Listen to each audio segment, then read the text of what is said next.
name is Scott Reister. I'm the creator of North American Racing League, also a NARL Porsche Cup driver, broadcasted live by Pit Stop TV. Hi, my name is John Sedlak, and I race for Firelight Esports in North American Racing League. You can find me on Twitch at twitch.tv/diesel_dad. Hello, I am Dino Filippa, sim racer from Argentina, current champion, and I will be competing in the championship for the ERS team and also providing the data for each race for the participant drivers. Hey guys, I'm Marco Saavedra, and I'm a NARL Porsche Cup driver representing Infinite Racing Services. I'm a race winner and multiple podium finisher on the last NARL GT3 season, so I'll be working to get even better results this championship on a different car. See you all on track. Hi guys, I am Ricardo Rico from Spain. I drive with Zenit Esports and I will be doing this Porsche Cup season in the North American Racing League. I hope you can catch with us on the Pit Stop TV broadcast and we will try to give you a good show. See ya! Hi, my name is Lubov. I'm full-time streamer, content creator, ambassador, first master, and Excel Racing. And also, I'm North American Racing League Porsche Cup driver. Hey guys, my name's Ryan Kerr. Looking forward to racing in NARL, broadcast by Pit Stop TV again this season. This time in the pro category after last season's good result. Racing again with Mirandas. Looking forward to seeing everybody out on track. Hi, my name is David Schwartz. I'm 36 years old. I'm from Las Vegas, Nevada. I'm representing the Mirandas M Squad. In real life, I'm the 2018 D Street Las Vegas region autocross champion, also an STCA time trial winner, and I've been sim racing for about 6 years. Hi, I am Dalton Zavadil, driver for SimCity Racing and North American Racing League Porsche Cup driver. I am the 2021 Colorado Karting Tour iRacing Winter Series champion and the 2022 Season 1 Porsche Cup Pro-Am champion. Olá, meu nome é Jackson Rezende, faço parte da Texaco Race by TK e sou piloto da North American Race League Porsche Cup. Hey guys, Bruno Do Carmo here from Texaco Racing by TK, Pro World Championship license back in 2017, and now I'm a North American Racing League Porsche Cup driver. Hello guys, my name is Gustavo Ariel and I'm Texaco Racing by Tony Canan driver, and I'll be driving on the North American Racing League Porsche Cup Championship. Let's go.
Just 2 rounds remain in the North American Racing League Porsche Cup season number 3. We've seen all walks of racetracks to this point, all kinds of different action and different bumps in the road. And now in the Pro class, it is just a 1-point differential. In the M class, it is just a 2-point differential, and tensions are high heading into the Nürburgring.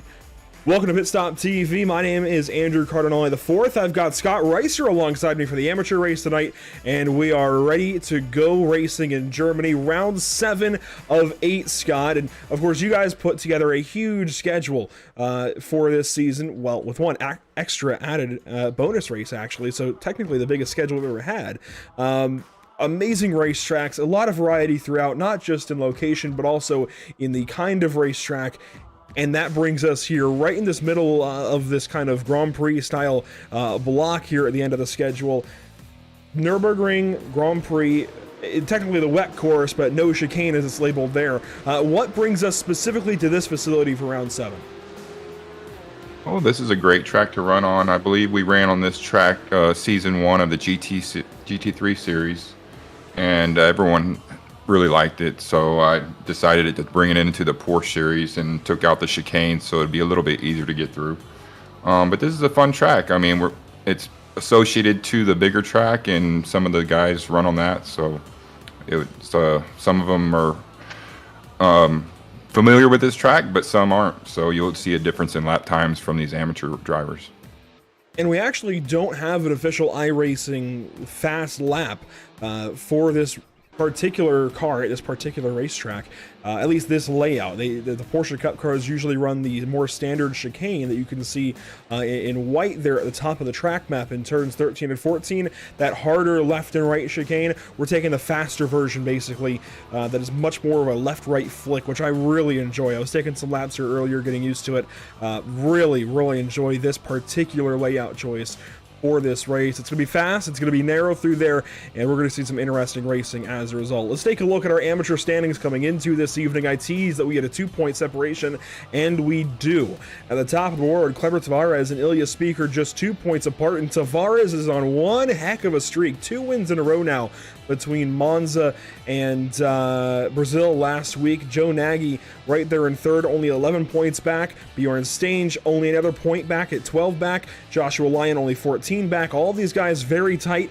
Ilya Speaker's going to lead practice. Joe Nagy second, Bjorn Stange third. So clearly these guys are up at the top. They're on top of their game this evening, and we're going to see a really compelling round here to set up for a final points battle. And if you notice in the background, we're also in overcast conditions. Not something we see very often.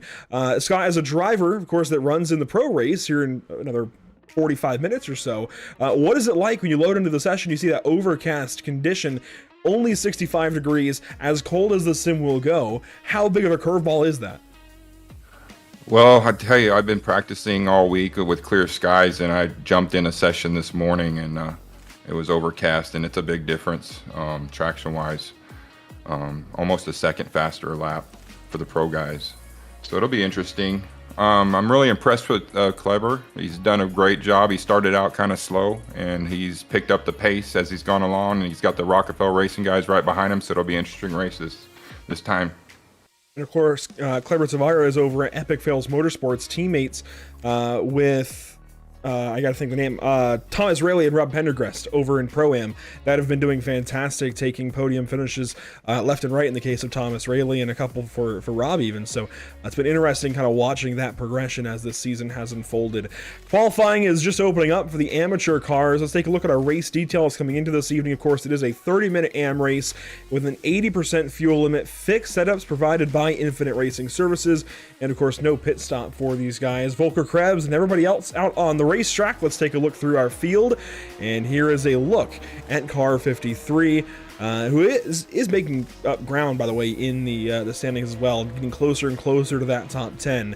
Jeffrey McDonald also on track in that signature red and bright green Ninja Botanicals, number 13 out of Florida. Bjorn Stange, same deal out of Florida there. A new paint scheme from Shut Up and Drive It, SUDI on the side of that car. Brian Robinson here. Sean Patterson from Canada has kept that livery on that car all season long. Maybe we'll break something new out at Sebring next week. Who knows? There's a look at Ilya Speaker, though. And Ilya, I feel like in the first 5 or 6 races, was the top of the drivers that we still have in this championship, Scott. But I feel like suddenly things have changed. Obviously, Kleber Tavares, with the 2 wins these last 2 weeks, I think has completely flipped the script. And of course, now has that 2-point advantage coming into this evening over Ilya. Well, Ilya's running strong. He's looked good in practice at this track, so I expect him to be on the top of the leaderboard after qualifying. So,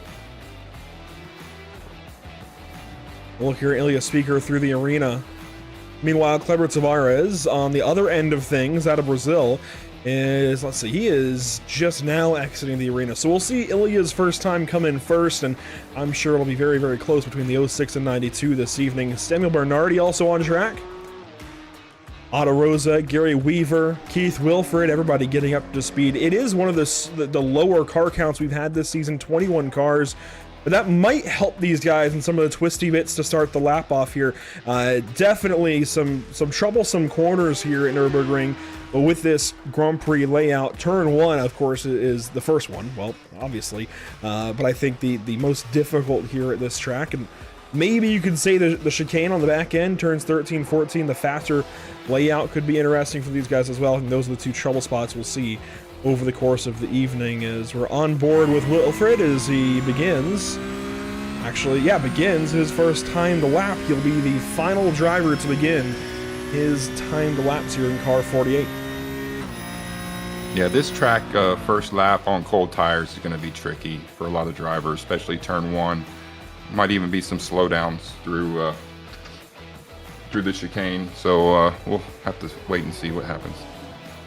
I definitely expect some slowdowns. I definitely do. There's a couple of spots here where you can take a little bit of curbing, but you can easily be lured to go a little too far out or a little too far in on corner apex. And of course, 13 and 14 are the prime examples thereof. As Speaker comes across the line, goes right to the top of the board. Volker Krebs to second. Charles Hosea now to second. Jay Robinson fourth. Don Gottlieb fifth. And where does that 92 go? Kleber Tavares straight to second, a 10th off. Yeah, it's a good run for him. Both of those guys really fast in practice. It'll be interesting in the race. And Kleber was not in our top 3 in practice, which is interesting to me. He was a little behind the mark there, but nobody unseating him yet for second place in this qualifying session, as you can see. That said, only 1 lap in. These guys will pick up a ton of time, I'm sure, these next couple of laps and even break a few more tenths down. We're yet to see Stange, Robinson, Patterson, Wilfred, or Cervic, or even Corcoran cross the line. They should be, or at least take a time. Some of those drivers have crossed the line, those laps invalidated, and that's always difficult. What's the, I guess, the mindset in car 42 when you sometimes come across and, man, that lap was invalid, you dropped a wheel somewhere and it's just not going to count?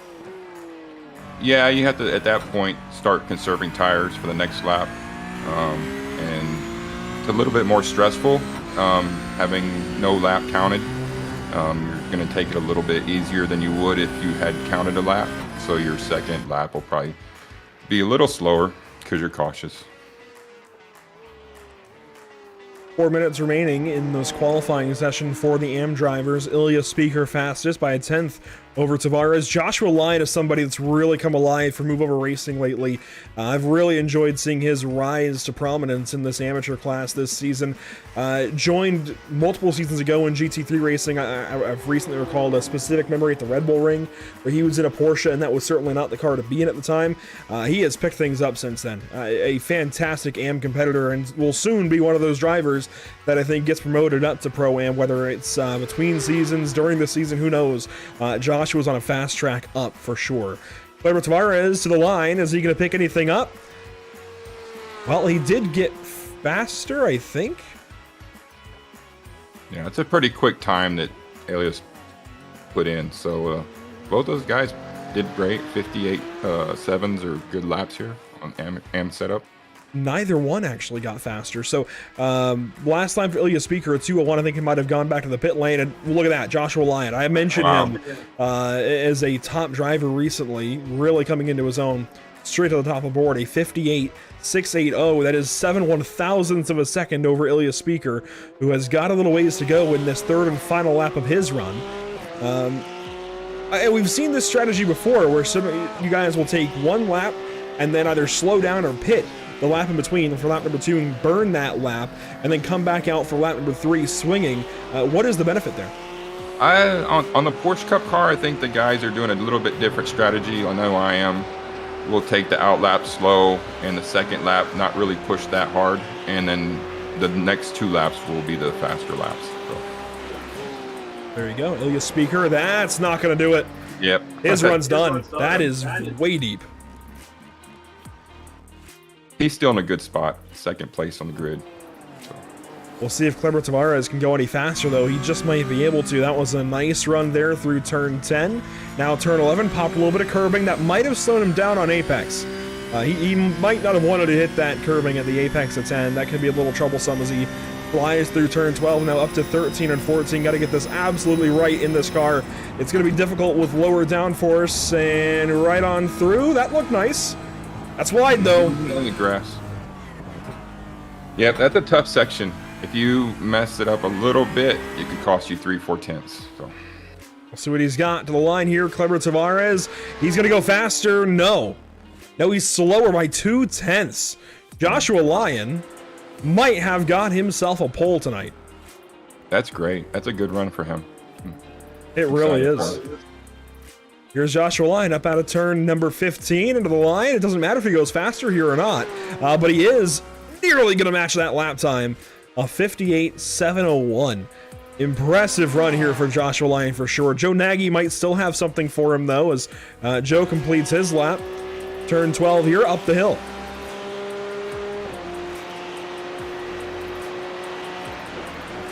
Joe Nagy is left on track with a chance. The only other driver I see with a chance is Sean Patterson, who's currently 20th quick. And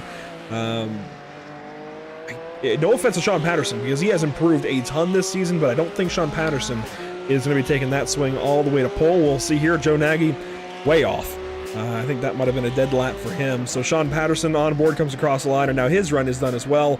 And his best lap, a 2:02, so he's about 3 seconds off. And that's that, it looks like, for qualifying. There's a couple of other drivers that are on lap 3, but they are in the pit lane, or at least stopped on the racetrack somewhere. So that is it as far as these guys having an attempt for qualifying. Joshua Lyon will be our pole sitter this evening. Let's take a look at the schedule, though, and how we got here. And, Scott, we haven't had a chance to talk to you after a race yet. This is a wonderful schedule. How did you get to each of these round choices? I just picked some of the tracks that we haven't run on and some of the new tracks. Kind of combined a few things of the tracks that people like. Some oddball, like Monza, no chicane was a crazy race, but everyone seemed to enjoy it. So they seem to all fit together. I like the schedule. Yeah, I've really enjoyed this season as a whole. I don't think there's been a round that's let us down in any way, shape, or form. A quality set of 9 races for sure. We're only 6 through, call it 7 now, this evening here at Germany. Let's take a look at our starting order. On pole, car 24, Joshua Lyon going to lead us to the green. I say lead us to the green. He'll be starting from pole position here in a moment when the lights turn green. Ilya Speaker will be starting from second. On the outside of row 2, technically, Kleber Tavares from the 3rd position, with Samuel Bernardi starting from 4th place. A career qualifying effort there for car 212. Charles Hosea will grade up in 5th. Joe Nagy from 6th. Bjorn Stange will start from 7th. Jeffrey McDonald from the right side in 8th position. Then Keith Wilfred and Dean Kerr wrap up our top 10. Moving on down the line, Brian Robinson, Gary Weaver. Otto Rosa will grade up 13th spot. Philip Bedurka from 14th. Your top 15 concludes with Volker Krebs in car 53. Kerry Corcoran grids up from the 8th spot. Starting 7th, it's Jay Robinson. Nick Polliard from 18th spot. Matthew Shervick from the 19th position. Sean Patterson rounds out your top 20 ahead of Just Don Gottlieb in row number 11. Back to our race details. 30 minutes, 80% fuel limit. These guys are all set on fuel and tires. This really puts the onus on the drivers. No pit strategy or anything for these guys. Just go out there, run a sprint race, and be the first driver either to the start-finish line or holding a steering wheel in the garage because they sent it just a little bit too hard. Hopefully not that one. We all want them to win, and we'll see what they can do here. 30 minutes of distance, waiting for green lights.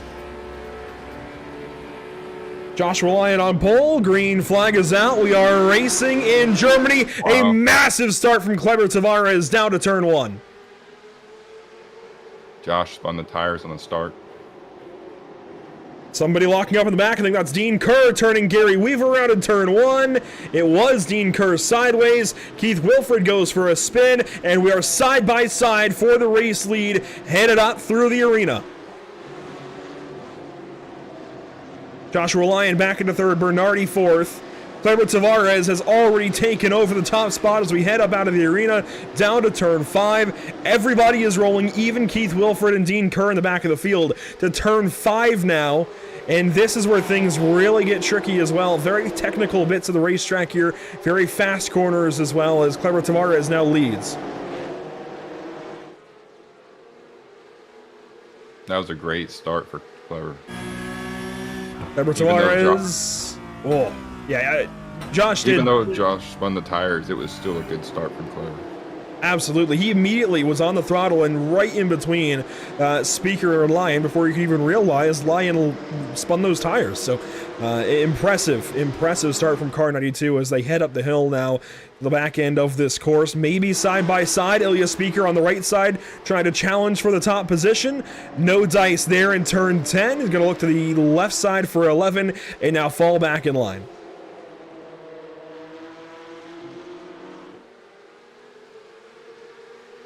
Most of a lap complete, but the best possible passing opportunity maybe here in turn 13.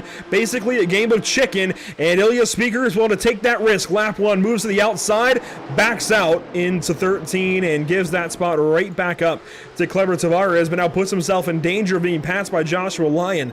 So that's going to be, I think, a real interesting piece of racetrack as Lyon bobbles there in the final corner, and lap 1 is officially complete.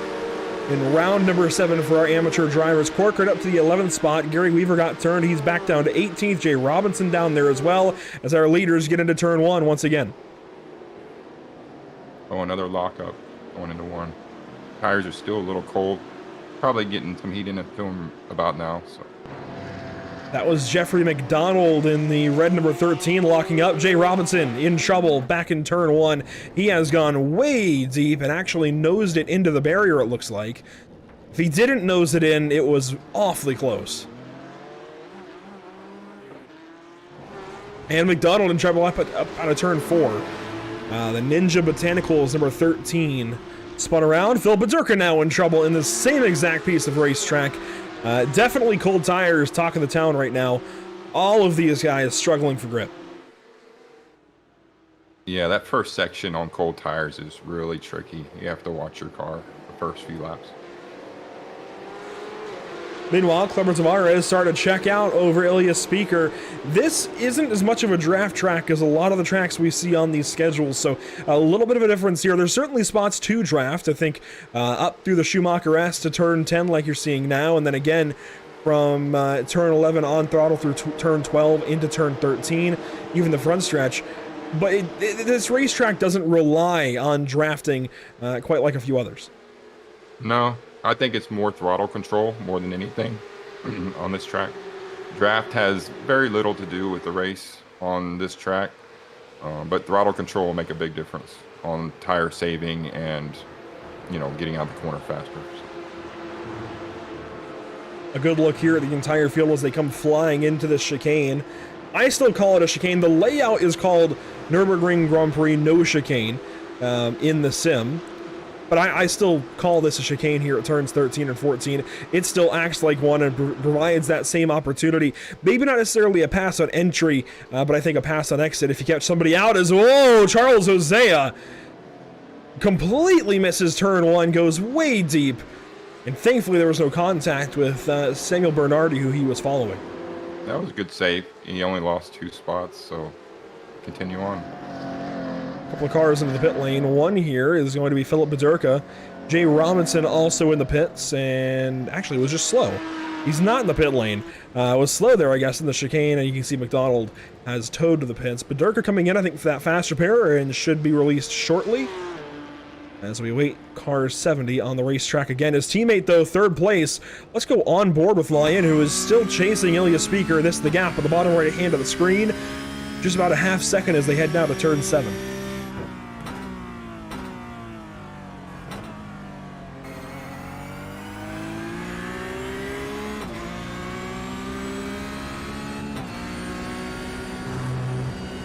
Three tenths, 4 tenths up through the Michael Schumacher S. Joshua Lyon putting pressure. But this is that ebb and flow of the fight, right? He catches up in some corners, falls back in others. Yes, he's doing a great job. This is an impressive drive for him. 24 minutes to go. Glad you're watching here, by the way. A big shout out to Infinite Racing Services coming on board this season. They've been a huge addition specifically for this amateur series, providing these setups. And Dino Filippa, of course, providing a lot of driver coaching that I think a lot of these guys have been taking advantage of. And it's not every day that you talk about two separate partners of the league providing coaching, but of course, Moradis on that list as well.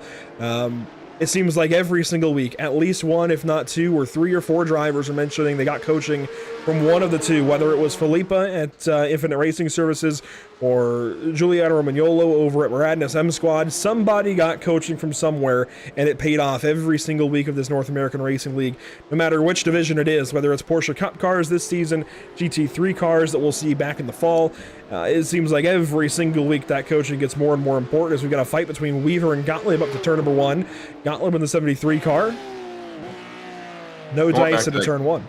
Going back to that coaching, it's really helpful for those guys that they have the support of Moradis and IRS to provide that kind of service to these drivers. And you can tell a lot of these drivers are improving dramatically due to these coaching sessions with the top coaches. And we really appreciate it. It brings out a better driver for the racing, so it's great to have. Absolutely. Like I said, every single race, somebody is mentioning it. Or at least so it seems, sometimes multiple times. And Bernardi locks up there in turn 7, an opportunity here for Joe Nagy. And Nagy's going to take it into the Schumacher S, though, side by side, Bernardi and Nagy. Nagy on the outside. Bernardi not going to waver, stays on the curbing. And here comes Nagy's teammate, Charles Hosea. That said, while they both bear the Rockefeller Racing insignia there on their cars, Hosea is going for a 2-for-1 up the inside of Bernardi. That was aggressive, certainly optimistic into turn 10. Still there on the left side of Bernardi, and now relinquishes that spot. Going to go for it again here on the straightaway. But while they both have that Rockefeller Racing logo on their cars, one is gold, one is green. One is racing for the gold team, one is racing for the green team. They don't care as much about the other when they're on the racetrack. Certainly they want to help each other more than hurt, but they are going to race, and you saw that there. Hosea taking a big-time opportunity on a Rockefeller Racing teammate, Joe Nagy, and now nearly getting into the back there of Samuel Bernardi. I get the idea here, Scott, that maybe these guys feel like they're being held up ever so slightly, and now Hosea, a big block on Nagy down the front stretch. Yeah, there was no team orders there. They're racing it out. Very close into turn 1, side by side between two Rockefeller Racing cars. They've kind of taken over the AM class in recent races. And Nagy goes back on through, clears him finally, and gets that spot back away into the back end part of this arena. Such a tough piece of racetrack. I've never been able to get this part of the track right, whether it's on old F1 games or iRacing or anything else. That is one spot that has always given me trouble. Yeah, it's a tough section. The whole first sector is tough. A lot of coaching for me to get that sector down. So Hosea, of course, was racing Bernardi earlier, went straight on through into turn 1 and gave up 2 spots. And has clearly recovered. Clearly, Charles has got some pace in that 100 car. Just needs to put all the moves together to get by these couple of guys and try to race up to Joshua Lyon in the 3rd position, who is still giving chase to Ilya Speaker as we have this line of 5 up the hill to the Michael Schumacher S. But back to the driver coaching. It clearly has had an effect. Many of the drivers that I continue to shout out that we've seen in their progression over the course of 3, 4, 5 seasons. I mean, this is the 8th season of racing, 7th season of racing, actually, we've covered for you guys now. Literally through 3, 4, or 5 seasons, we've seen them progress. Sean Patterson, I think, is the best example this season. where he used to legitimately spin 2, 3, 4 times in a race, has clearly gotten much more confidence as Nagy tries to go here and Bernardi into turn 13 and will try to stay side by side, is there at the second apex, but gets cut off just briefly by Bernardi. And a send there from Nagy. He's certainly shoved it off into turn 15. He wants that spot. But I think Patterson's the best example. He has really improved, really come into his own, and clearly looks so much more confident behind the wheel. And I think just that reassurance, more so than just getting the time on the racetrack, has helped a ton. Definitely. Whoa! That's not how you do that. That was Nagy up the inside of Bernardi at turn 1, and Joe is going to have to give up all the 3 spots right behind him and slide in behind or next to Bjorn Stange. Yeah, you go that tight on turn 1, you can't get on the throttle right away. You have to kind of baby it. Apparently he did not. So very close racing there again between Hosea and Bernardi. Bernardi finally having to give up the goose and give that spot up to the 100 car. Here comes Brian Robinson now looking to turn 5. Lovely defense, by the way, from Samuel Bernardi to hold these guys off for this long. I don't know what's going on for the 212, but right now just a little bit less pace than the 2 cars ahead, right behind him. 3 cars, whatever it's been, for these last couple of laps, as he's just been trying to hang on now at a turn 7, a little bit deep. And I'm noticing something tightening up front. That is Ilya Speaker on Kleber Tavares. It was very close through turn 7 this last time. And as we have inside of 19 minutes to go, maybe Ilya Speaker with some long run speed. And we saw that actually last week as well at Interlagos, where Ilya looked really good in the long run and started to have some opportunities. This is going to be a good one here. I think tire wear is going to come into play about the last 5 minutes of this race. They're going to have a hard time holding on to the cars. A great opportunity for a moment for Speaker. He backs out of it and keeps this race alive. And that's what I love that I'm seeing. I think in seasons past, that would have been a move no matter what into turn 13. But it feels like drivers have gotten their heads about them and are taking more calculated moves. And I really have enjoyed seeing that, because we're seeing the same close racing, but the same close racing now is extending for the full length of the race, especially here in the amateur class, where it seems like this is the action class every week. These guys just go after it tooth and nail for 30 minutes, and they don't crash. They are amateurs by name, not by action.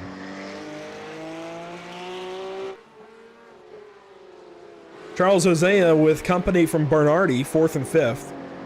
Robinson and Stange, the battle for 6th. And this new livery for the Shut Up and Drive It cars, Bjorn Stange specifically, rather striking. That nice kind of bright blue. It's not harsh. It's not like a saturated baby blue. It's just kind of nice and sky blue with that yellow stripe.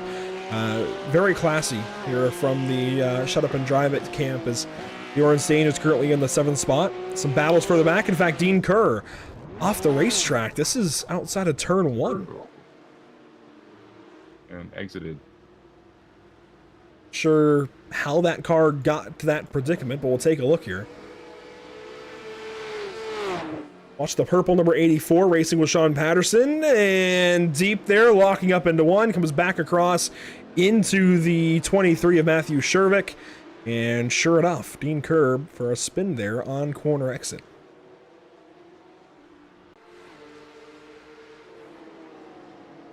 Keith Wilfred, position 14, working on Don Gottlieb deeper in the field behind Gary Weaver.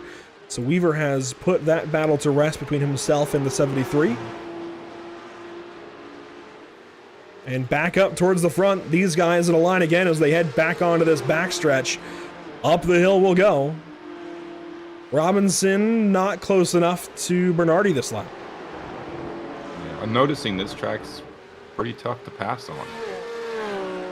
I think the traditional big-time opportunity of the chicane there at the end of the lap is Joshua Lyon.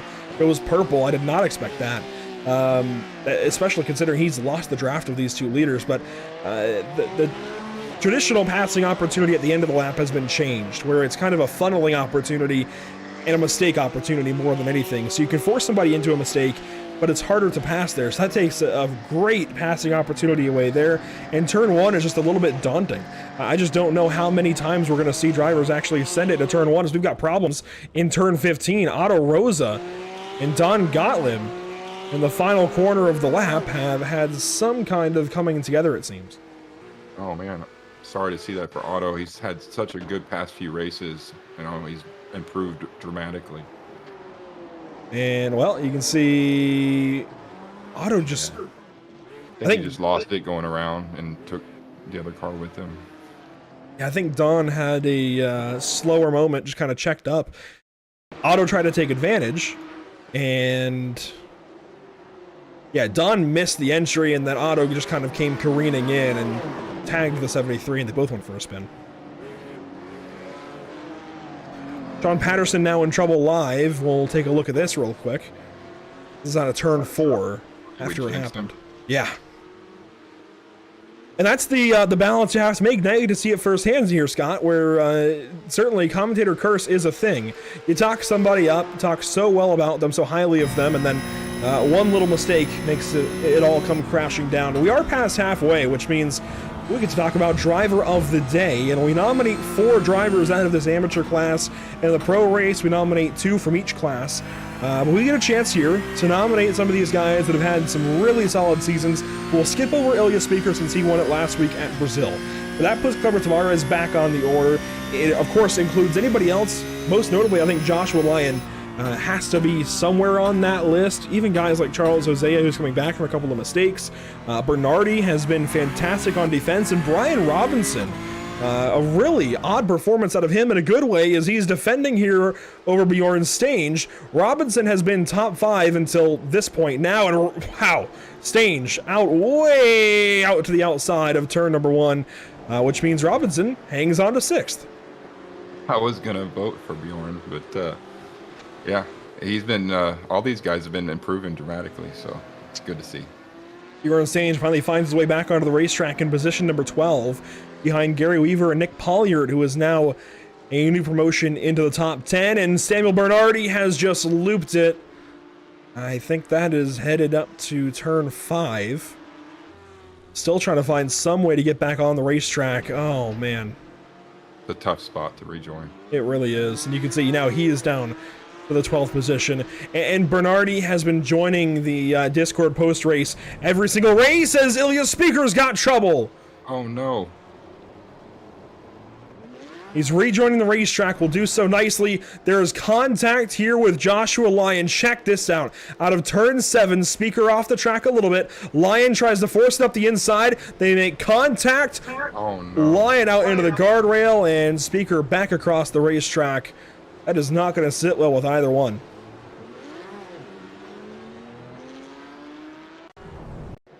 And that's Doesn't look like they've had too much damage. They can probably continue on. That's a really odd moment here. There was maybe an opportunity, a big defense moment there from Cleber Tavares on Ilya Speaker. Lyon has this opportunity fall into his lap. He tries to go up the inside, and Ilya just kind of sits there right in the middle where there's not enough room on the left, not enough room on the right, and Joshua chose the left. Yeah, I think he thought he had a spot, and it kind of got closed a little bit, so. Regardless, Lyon actually gets the spot, albeit now 6.5 seconds behind Cleber Tavares, and this race for the lead has diminished. As there's a race now for 3rd position, and that completely changes our nominations then for driver of the day, but that's still on the board. I'm going to put you on the spot here. I do it to JP. I got to do it to you too here, Scott. Just to be fair, your 2 nominations here for driver of the day. Well, I'm going to have to go with Joshua Lyon. I think it's a really good race for him, even though he had that mistake with Ilya.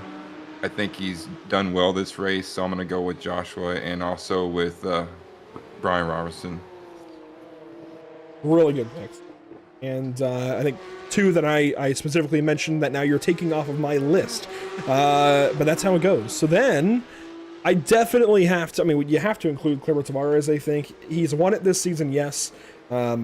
But I don't know how you don't, given the run of races he's on now, winning the last 2 at Monza and Interlagos, and he's going to go on potentially to win this race as well at a very, very different racetrack. He's clearly showing his versatility right now. I don't know how you leave him off of the ballot. I know he's got some fans out in the chat from Brazil that are watching, so hello to all of you. I'm also going to have to add Charles Hosea. So this is definitely keeping things towards the top of the board, but I think it's picking very deserving drivers as Charles Hosea is coming back from a lockup into turn number 1. and is doing a fantastic job of it as we've got this fight. This is Bjorn Stange coming up on Gary Weaver, locking up at a turn 10. Gary gave him the room to make himself make that mistake. Pollard hangs on to 10th. A lot happening here right at the cutoff of the top 10 as our broadcaster, Gary Weaver, hangs on to it beautifully there through turn 10. Wow, these guys are racing it out. That's what I'm saying. This feels like the action class a lot of weeks, where they just have some of the craziest racing, some of the craziest moves. And I think it comes down to strategy, of course, in the pro race. Everybody's going for that strategy, trying to make their fuel numbers.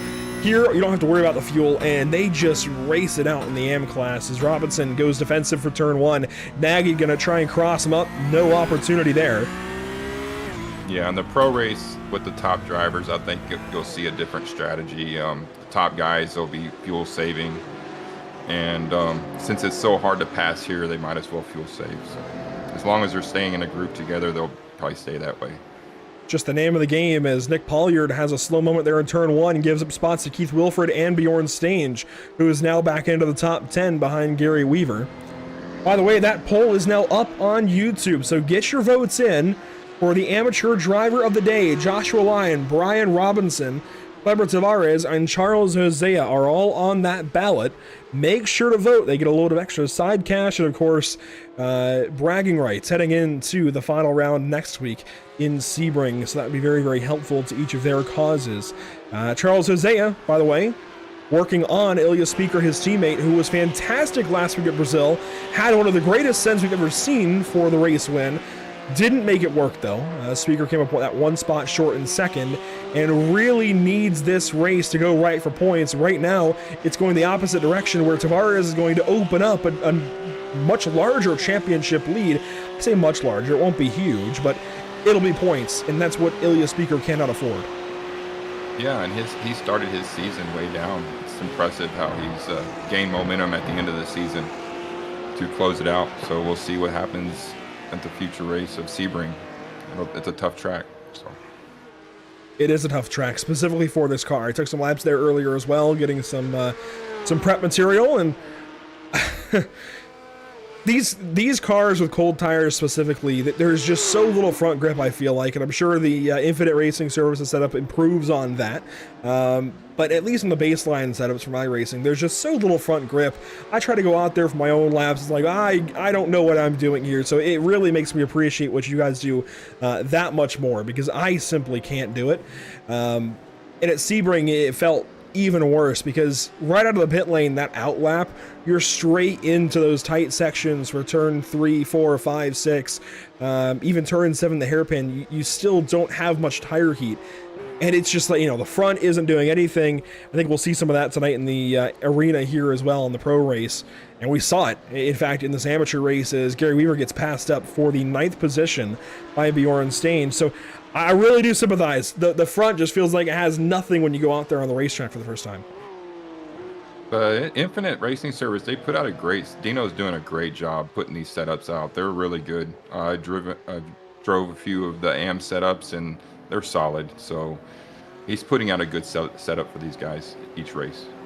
For sure. I mean, clearly these guys can race better than I describe it driving when it's straight out of the pit lane. So there is a big difference, big discrepancy between the iRacing fixed setups and these fixed setups here for the North American Racing League provided by Infinite Racing Services.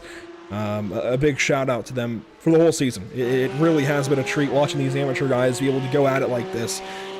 Not every league has curated fixed setups by such a great group. It really is really cool to watch here in this amateur class. That was a little deep from Arzea. That was even more sketchy there on quarter exit. Thankfully, Charles hangs on to it to see the next lap as we take lap number 13 of 15. So tentatively 3 laps to go. This is when the tires are probably dropping off on these guys and they're having to adjust brake bias to compensate for some of the tires locking up. Kleber Tavares currently leading our driver of the day poll, but don't miss your chance. When we get through reading the results, that is it. That is the end of your opportunity. Do not miss your chance to vote for driver of the day today at the Nürburgring. Kleber Tavares currently leading it as he was just very slow. He might be losing the race here in a second. He has just slowed up right to Joshua Lyon. Something must have happened. He might have gotten loose somewhere. He's given up a 6.5 second gap. I don't know if he underfueled the car or what he's done here, but Joshua Lyon is all over him, headed down to turn 7. This is going to be a big moment potentially. Lyon looks for a way by. No opportunity there in turn 7. And this is also bringing Ilya Speaker back into it. Only 2 seconds back now. Yeah, something happened. They're on a fixed fuel, so it wasn't a fuel issue. Something happened to bring them all back together. That's right. Fixed setup means fixed fuel. There's no way he could be light. Well, it looks like these guys are separated just enough where we can go back and get a replay.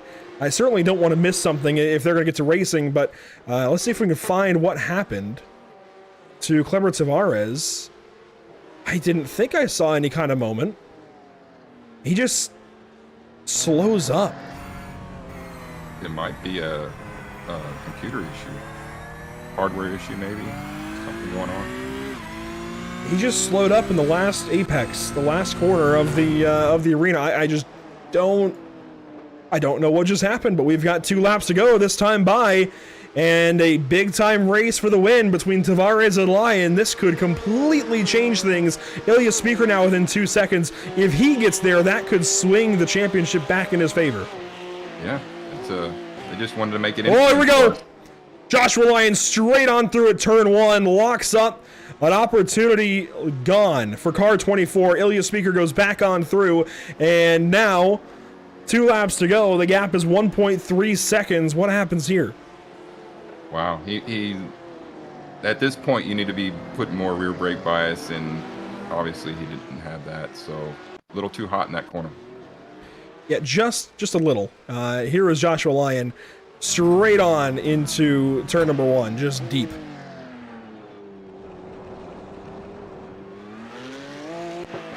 That said, now within a second for Ilya Speaker as they work through turn number 6.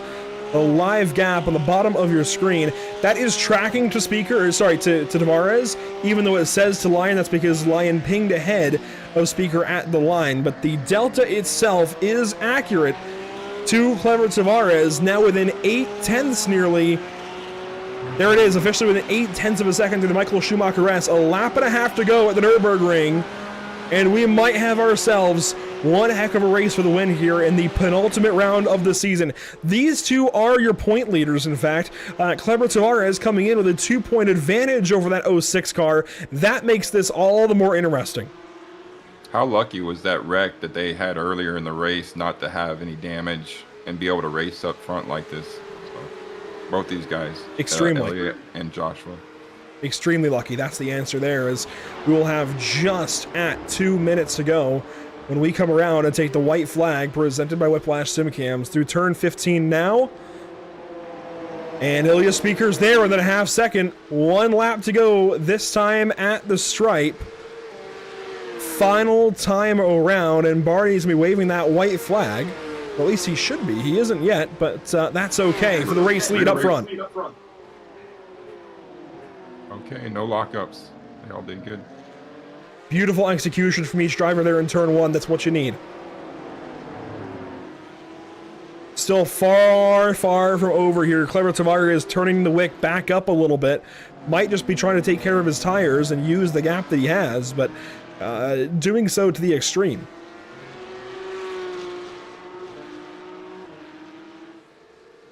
Turn 5 here is Joshua Lyon has a problem. He just got loose out of turn 4 in the background.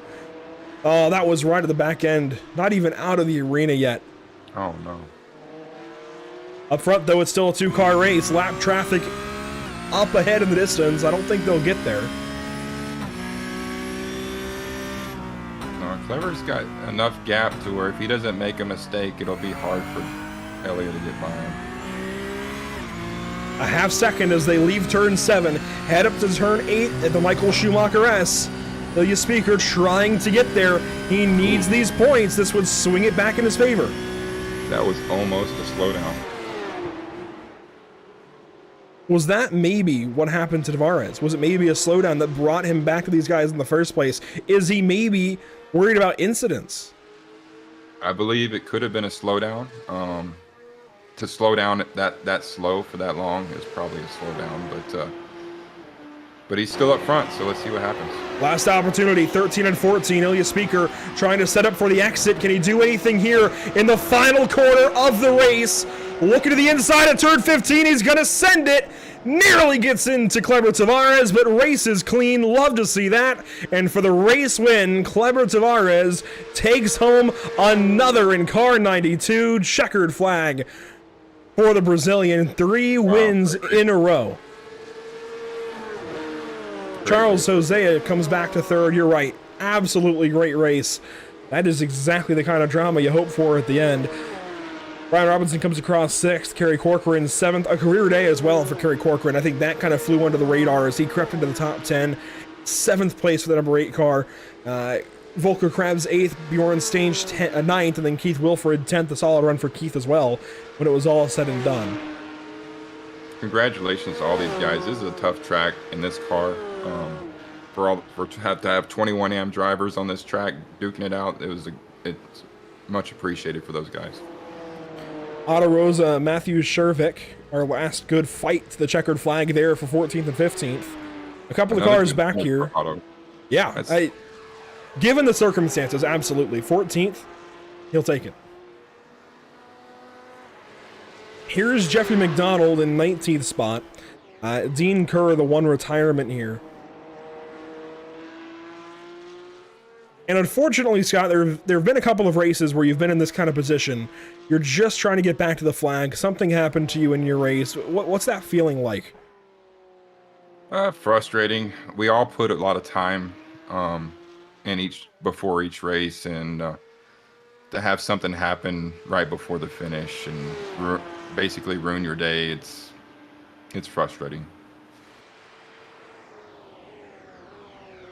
Philip Bazurka will be the final car to finish this evening. Jeffrey McDonald now at a turn 15 will close his race in 19th. Bazurka will go 20th, and we will have an official race. That's a nice paint job. It is. So an official race then from the Nürburgring as Bazurka comes across the line. You have a chance for the results maybe to change ever so slightly, but Kleber Tavares will hang on to the race win just over Ilya Speaker in the closing moments this evening in round number 7, and that stretches, not by much, but it does stretch the championship lead ever so slightly for the top 2. Ilya Speaker falling back just a little bit. Charles Hosea picks up a bunch of points there in 3rd, Joe Nagy 4th, Joshua Lyon 5th, after what could have been a fantastic opportunity to win there for Joshua. Brian Robinson goes 6th. Kerry Corcoran a great run in 7th spot, only 17 seconds back of the leader.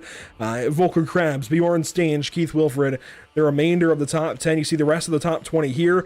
Bernardi, Weaver, Pollard, Rosa, Shervick there in 15th, Gottlieb, Patterson, Jay Robinson down there in the 18th spot, and then Jeffrey McDonald and Philip Bazurka. And just one retirement this evening in the AM class. That's Dean Kerr in car 84 after the issue he had on lap number 1.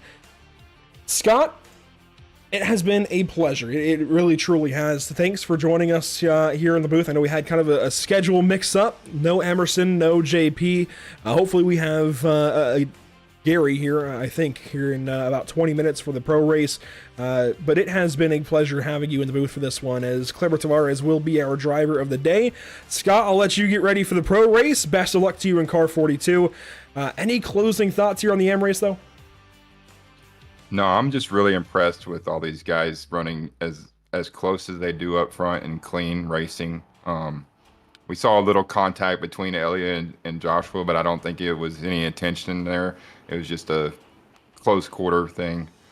But everyone's doing so great, and these guys are improving every week, so it's good to see them on the broadcast racing hard and fast. So my vote for driver of the day in the pro class is Scott Reister. So you go ahead and put that. All right, guys, I got to get some practice in for the pro race. Well, there you go. Talk to you guys later. Well, thank you for your time, Scott Reister, joining us for the amateur race. It was a pleasure. We'll get him out of here and let him get to practicing, but we'll bring in our race winner on the evening, Kleber Tavares. Another race win, 3 in a row now for you, Kleber. What was the racetrack like tonight? Yeah, sure. Thanks again. Yeah, tonight was a bit harder than I expected, and I got some trouble with my rig today, and yes, but fortunately we got another win. Yeah, you almost lost too much time. What happened? I guess an issue with your rig. What happened with your rig? You gave up all that time to Joshua and Ilya. I got an 1-year-old baby and he's a maniac, and he almost screwed everything here. Well, thankfully, you hang on to the race win this evening. You are also our driver of the day. One race to go next week in Sebring. You've got a championship lead. How do you feel? I appreciate the votes. It might be my fellas at Epic Fails Motorsports. I have to thank them for the support. I'm here in the series because of my team, and I'm really thankful for everything my team has done to me. Well, Clever, thanks. Oh, go ahead. And for Sebring is my favorite track, but it's also the favorite track for almost everyone, so it might be a great race. I think it definitely will be. This car races fantastically at Sebring. It's going to be fun watching you guys race for a championship next week. Clever, thank you for your time. Congratulations for the 3rd race in a row. We'll be talking to you next week in Florida. Thank you. I want to thank the Pit Stop TV team, and let's cheer for the Epic Fails Motorsports guys in the Pro AM race.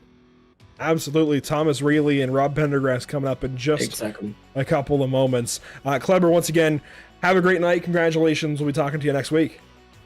Thank you. Goodbye. Kleber Tavares, another fantastic race win. Let's move on down the line, though, to Ilya Speaker, who goes second this evening. Ilya, everything was going so right, then everything was going so wrong, and suddenly it almost went so right. How about that move? Turn 15, first of all. Right there at the end, you almost had him. Yeah, I knew that was a spot I could try to send it, and even if I didn't take any X there and actually hit it really well, but I didn't want to. Also, I was only at his quarter panel at that moment. I had to really get on the brakes because I did not want to spin him on the last corner either. But it was it was tight. It was really tight, and I just couldn't hold it down into that corner and get a run off that. So he had a good finish. Of course, I mentioned everything went wrong there for a little bit. What happened from your point of view there with the contact with Joshua Lyon? Yeah, I got to watch that replay because what I was, being in between those two fast guys, I was trying to pressure Kleber and then also defend at the same time. So always in my mirror, and I had to, try to get real close to Kleber. Then I thought I was going to get a run off of it, but it's just hard to see, and I went out wide. When I went back on track, I tried to stay in the middle. I'm not sure if I crept over to the left or not. I was trying to stay in the middle, so he had to go around the outside at least because I know I didn't have a lot of momentum, and I don't know if we touched and how we touched necessarily, but I have to watch that replay. It was very, very close. It was like there was just enough room, and he tried to go for it. Hey, it's racing for the top few spots here in the North American Racing League, and you're doing that again next week, but for a championship. What weight is on your shoulders representing Rockefeller Racing going for the title next week at Sebring?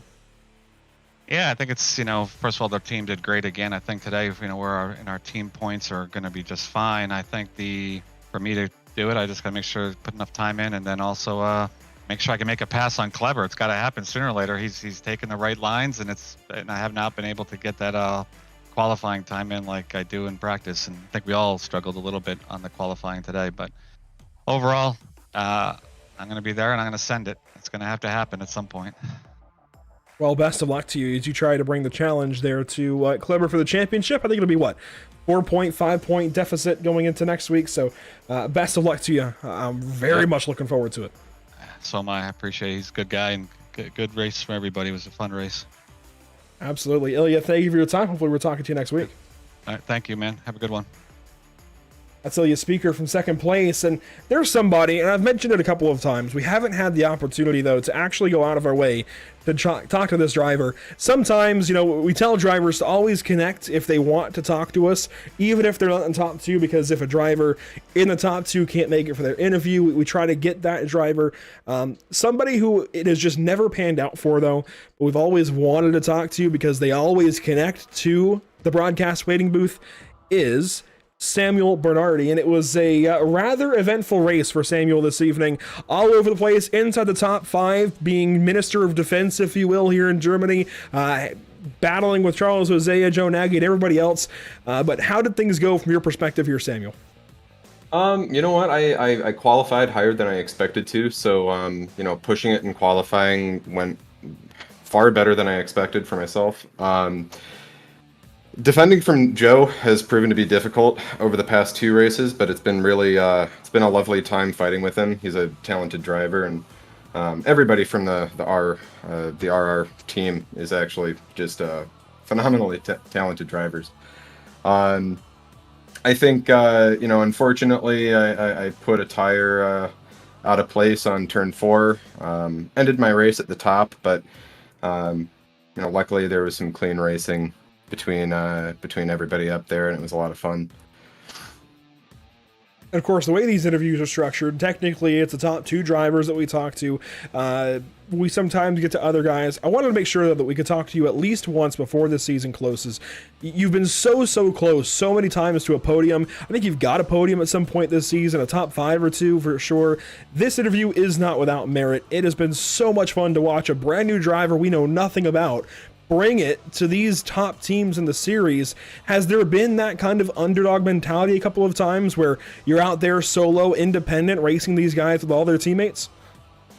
Yeah, I'm happy to be representing middle of the pack racing, but it's definitely a disadvantage being the only person from the team on the track.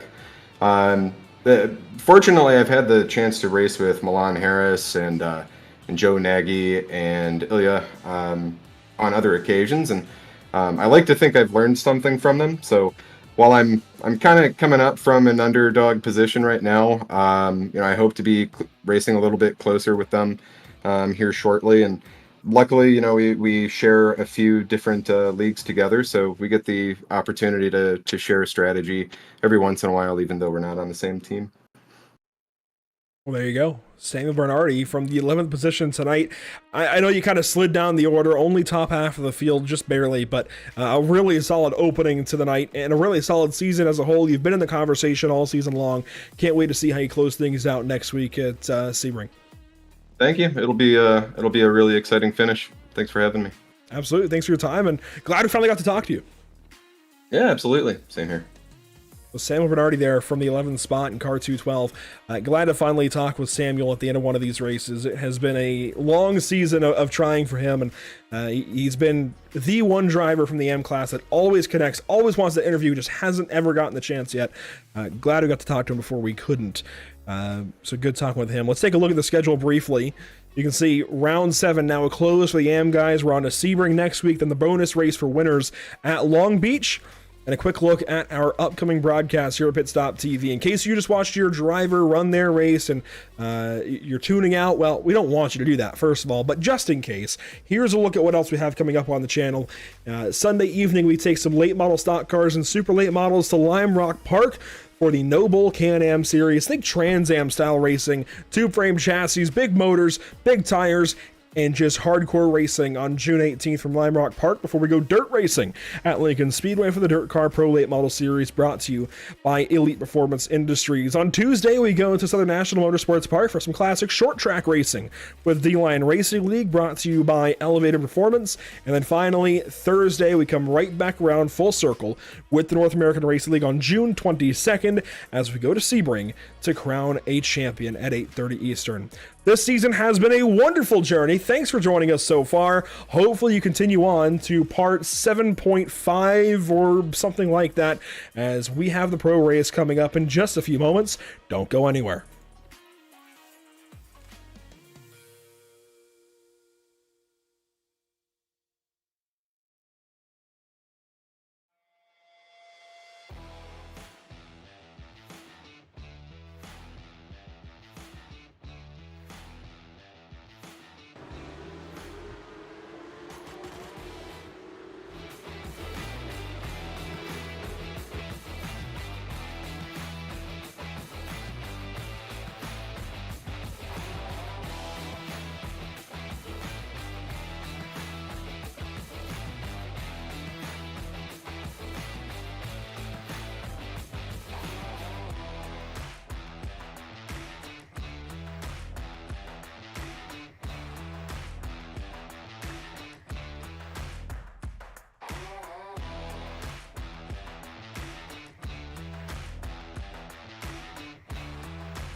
Bryce here. I'm the creator of North American Racing, also an NARL Porsche Cup driver, broadcasted live by Pit Stop TV.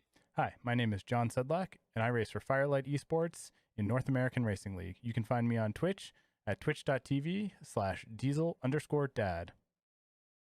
Hello, I am Dino Filippa, sim racer from Argentina, current champion, and I will be competing in the championship for the ERS team and also providing the data for each race for the participant drivers.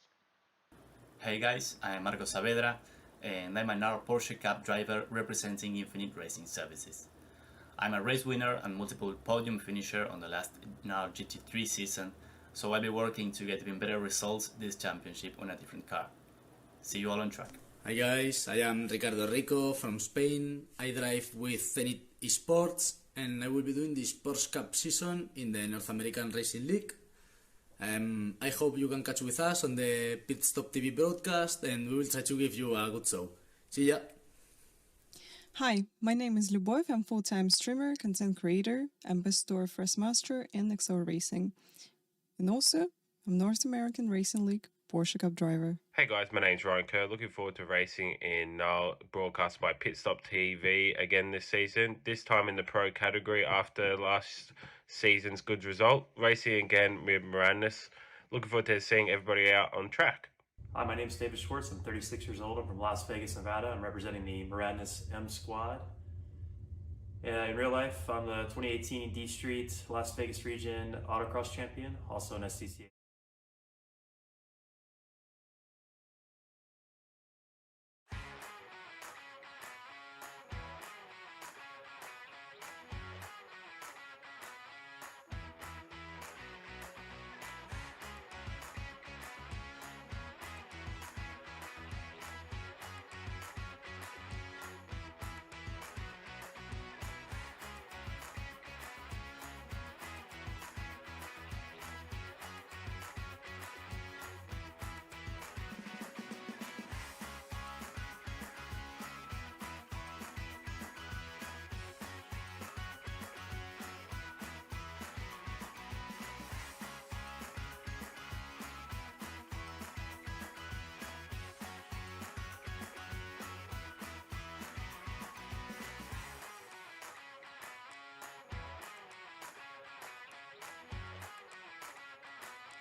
Welcome back to the virtual Nürburgring as we get ready for 50 minutes of pro action in the penultimate round of this North American Racing League season. It feels like everything has happened to get to this point, both positive and negative. We've had so much happen. I can't say negative, actually. I'll take that one back. It feels like everything has happened, though. Certainly getting to this point in the season on so many different fronts, right? So much has happened. It sent us for plenty of different whirlwinds, even myself as I'm catching my breath here after a quick run between races. But qualifying is active on the racetrack. 7.5 minutes to go in the session. Let's take a quick look first, though, at our track map, kind of recapping where we're at. Of course, the Nürburgring on the Grand Prix track layout for the WEC World Endurance Championship. There we go. I knew I'd get it out at some point. But the WEC layout here at the Nürburgring. That meaning we're taking the fast chicane, basically, at turns 13 and 14. And I guess technically it's not a chicane, but let's be honest, it's a chicane that stops the flow of traffic a little bit before turn 15, where we almost saw that what could have been for Ilya Speaker there in the amateur race. Let's take a look, though, at our pro standings going into this penultimate round of the season. Dalton Zavidio has just 1 point, 1 marker. That is it between himself and Ricardo Rico for this pro championship. Of course, the top echelon of North American Racing League action. 1 point separating Zavidio and Rico as we have 2 races to go. Dino Filippa for Infinite Racing Services there in third. He's still very much alive in this, and honestly, I would consider everybody from first down to 8th as having a chance and being alive in this championship, as Gary Weaver is oh so kind to be joining us here for the pro race. Gary, looking at these standings, I know it's a lot to take in, all 20 drivers listed, but I'm going to say with 2 races to go still for the pros, I think 1st through 8th is technically still alive in this championship, and I don't know of any other road league where you're going to see that.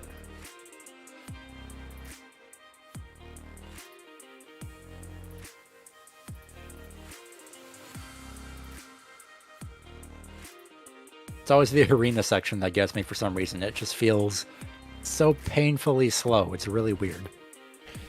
Yeah, we saw you get taken out a couple of times in the AM race, but still came through for a decent result, even though it was a little south of where it could have been. But over on the Pro-Am side, well, we have everything so close together for the pros all the way down through 8th. It's a little different for Pro-Ams, but still close. Still close for the championship. 13 points is not much of a margin for Rayleigh to be content with just yet. I think he can feel good. He can feel comfortable coming into this race, but he cannot get complacent as we have just 1 round to go after today at the Nürburgring. Let's take a look through our pro qualifiers. First up, straight to the top of the board, how about Fabio Zamperlini, as he has got a bunch of programs right behind him. Milan Harris, 2nd quick, John Kroom, 3rd quick, Thomas Rayleigh, as we were just mentioning, 4th quick, Chris Sanchez. Those promotions out of the AM race that you were in just a little bit ago into this pro class, or Pro-Am class in this case, have really shown their strength. Milan Harris, John Kroom, Chris Sanchez really doing a bunch here, as there's a look at Robert Pendergrast, also from the Epic Fails Motorsports team that just won that AM race with Kleber Tavares. How about Stacy Bertrand from Rockefeller Racing? Sean Campbell, a new addition. Haven't seen him much at all yet this season, but here for the Neon, number 26. Scott Angelo for Moradness M Squad. Matthew O'Leary, teammate to him.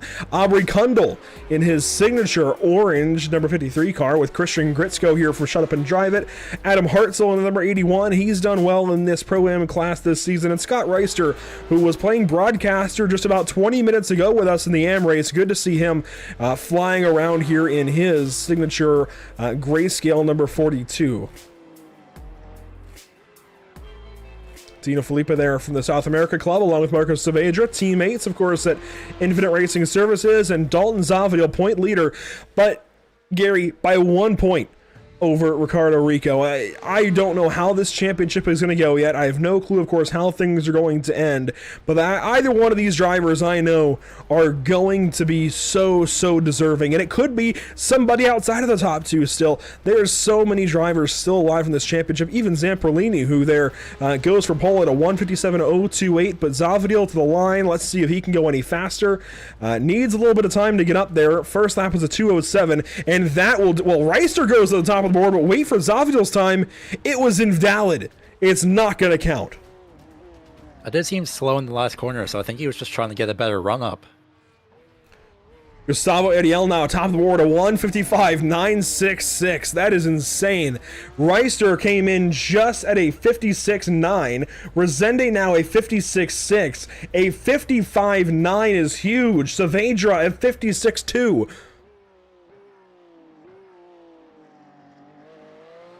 Time's coming down here for sure for the pros. Ricardo Rico still on track, trying to get his lap in. A new paint scheme for Ricardo as well. Drago Racing. This is completely new. A big change up for Ricardo Rico for 2023, season number 3. That's the interesting part about broadcasting across the season switch sometimes, is you'll see drivers completely change their liveries like we have in this case. Ricardo Rico, it looks like changing teams or the team rebranding or something going on for Rico. A completely new look for that 51 car, but I like it. It stands out. That's really good, especially with the I was going to say geometry, but you know, I think that's representing dragon scales, to be honest. It is. That's really clever. It is. It is really nice, and it's irregular in the nicest of ways. I really enjoy what's going on there for that paint scheme. Whoever painted that, feel good. Pat yourself on the back. As John Sedlak, Dominic Turcotte, Felipe Mota, and others work around the racetrack, Mota goes nowhere. Actually, no, 16th on the board with that lap from Pro-Am.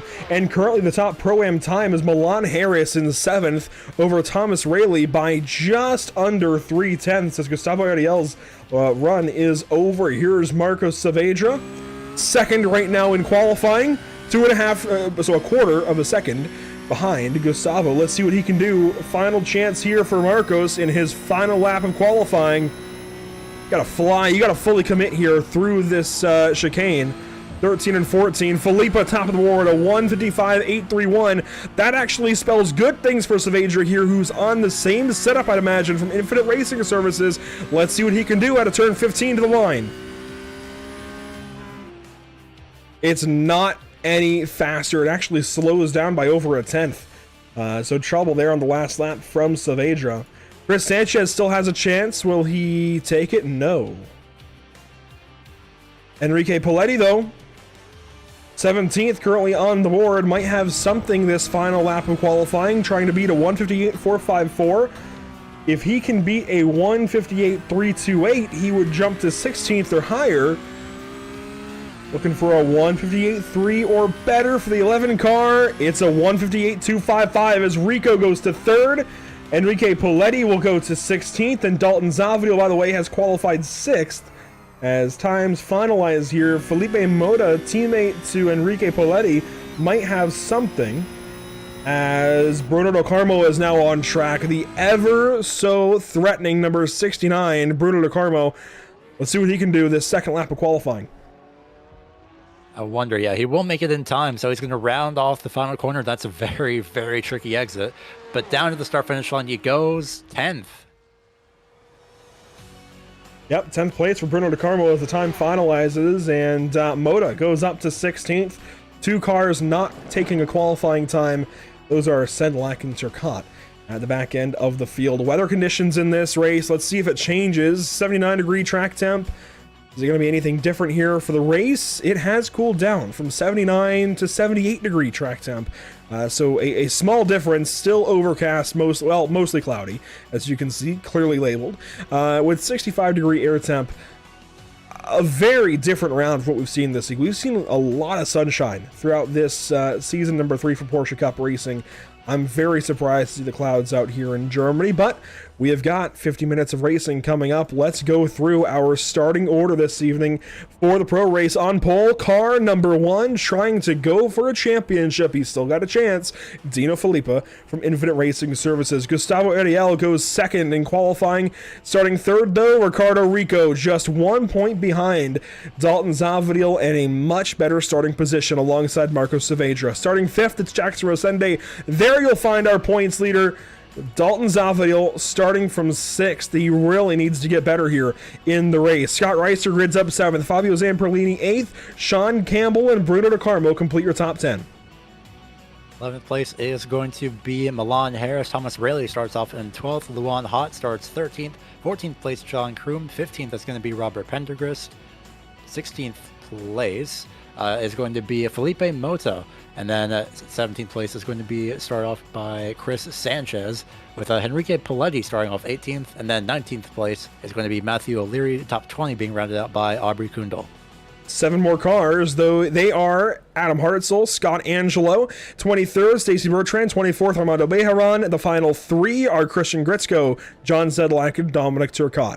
Race details as we get ready to go racing here from the Nürburgring. A 50-minute race, 50% fuel limit, open setup. We expect a pit stop. 2 rounds to go. 1 point between the top 2. A revisit of the standings as time runs out here on the grid. We're about to release them and get this race going at the Nürburgring. Waiting for the green lights officially. Green flag is out. Race number 7 is underway.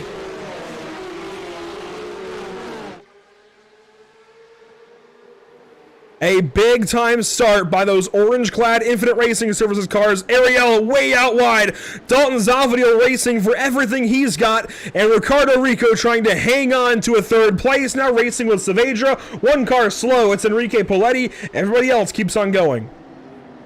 He manages to just stick by the back of the field. It looks like the 05 had just tried to go for space that was sort of there, but also not really right when that happened.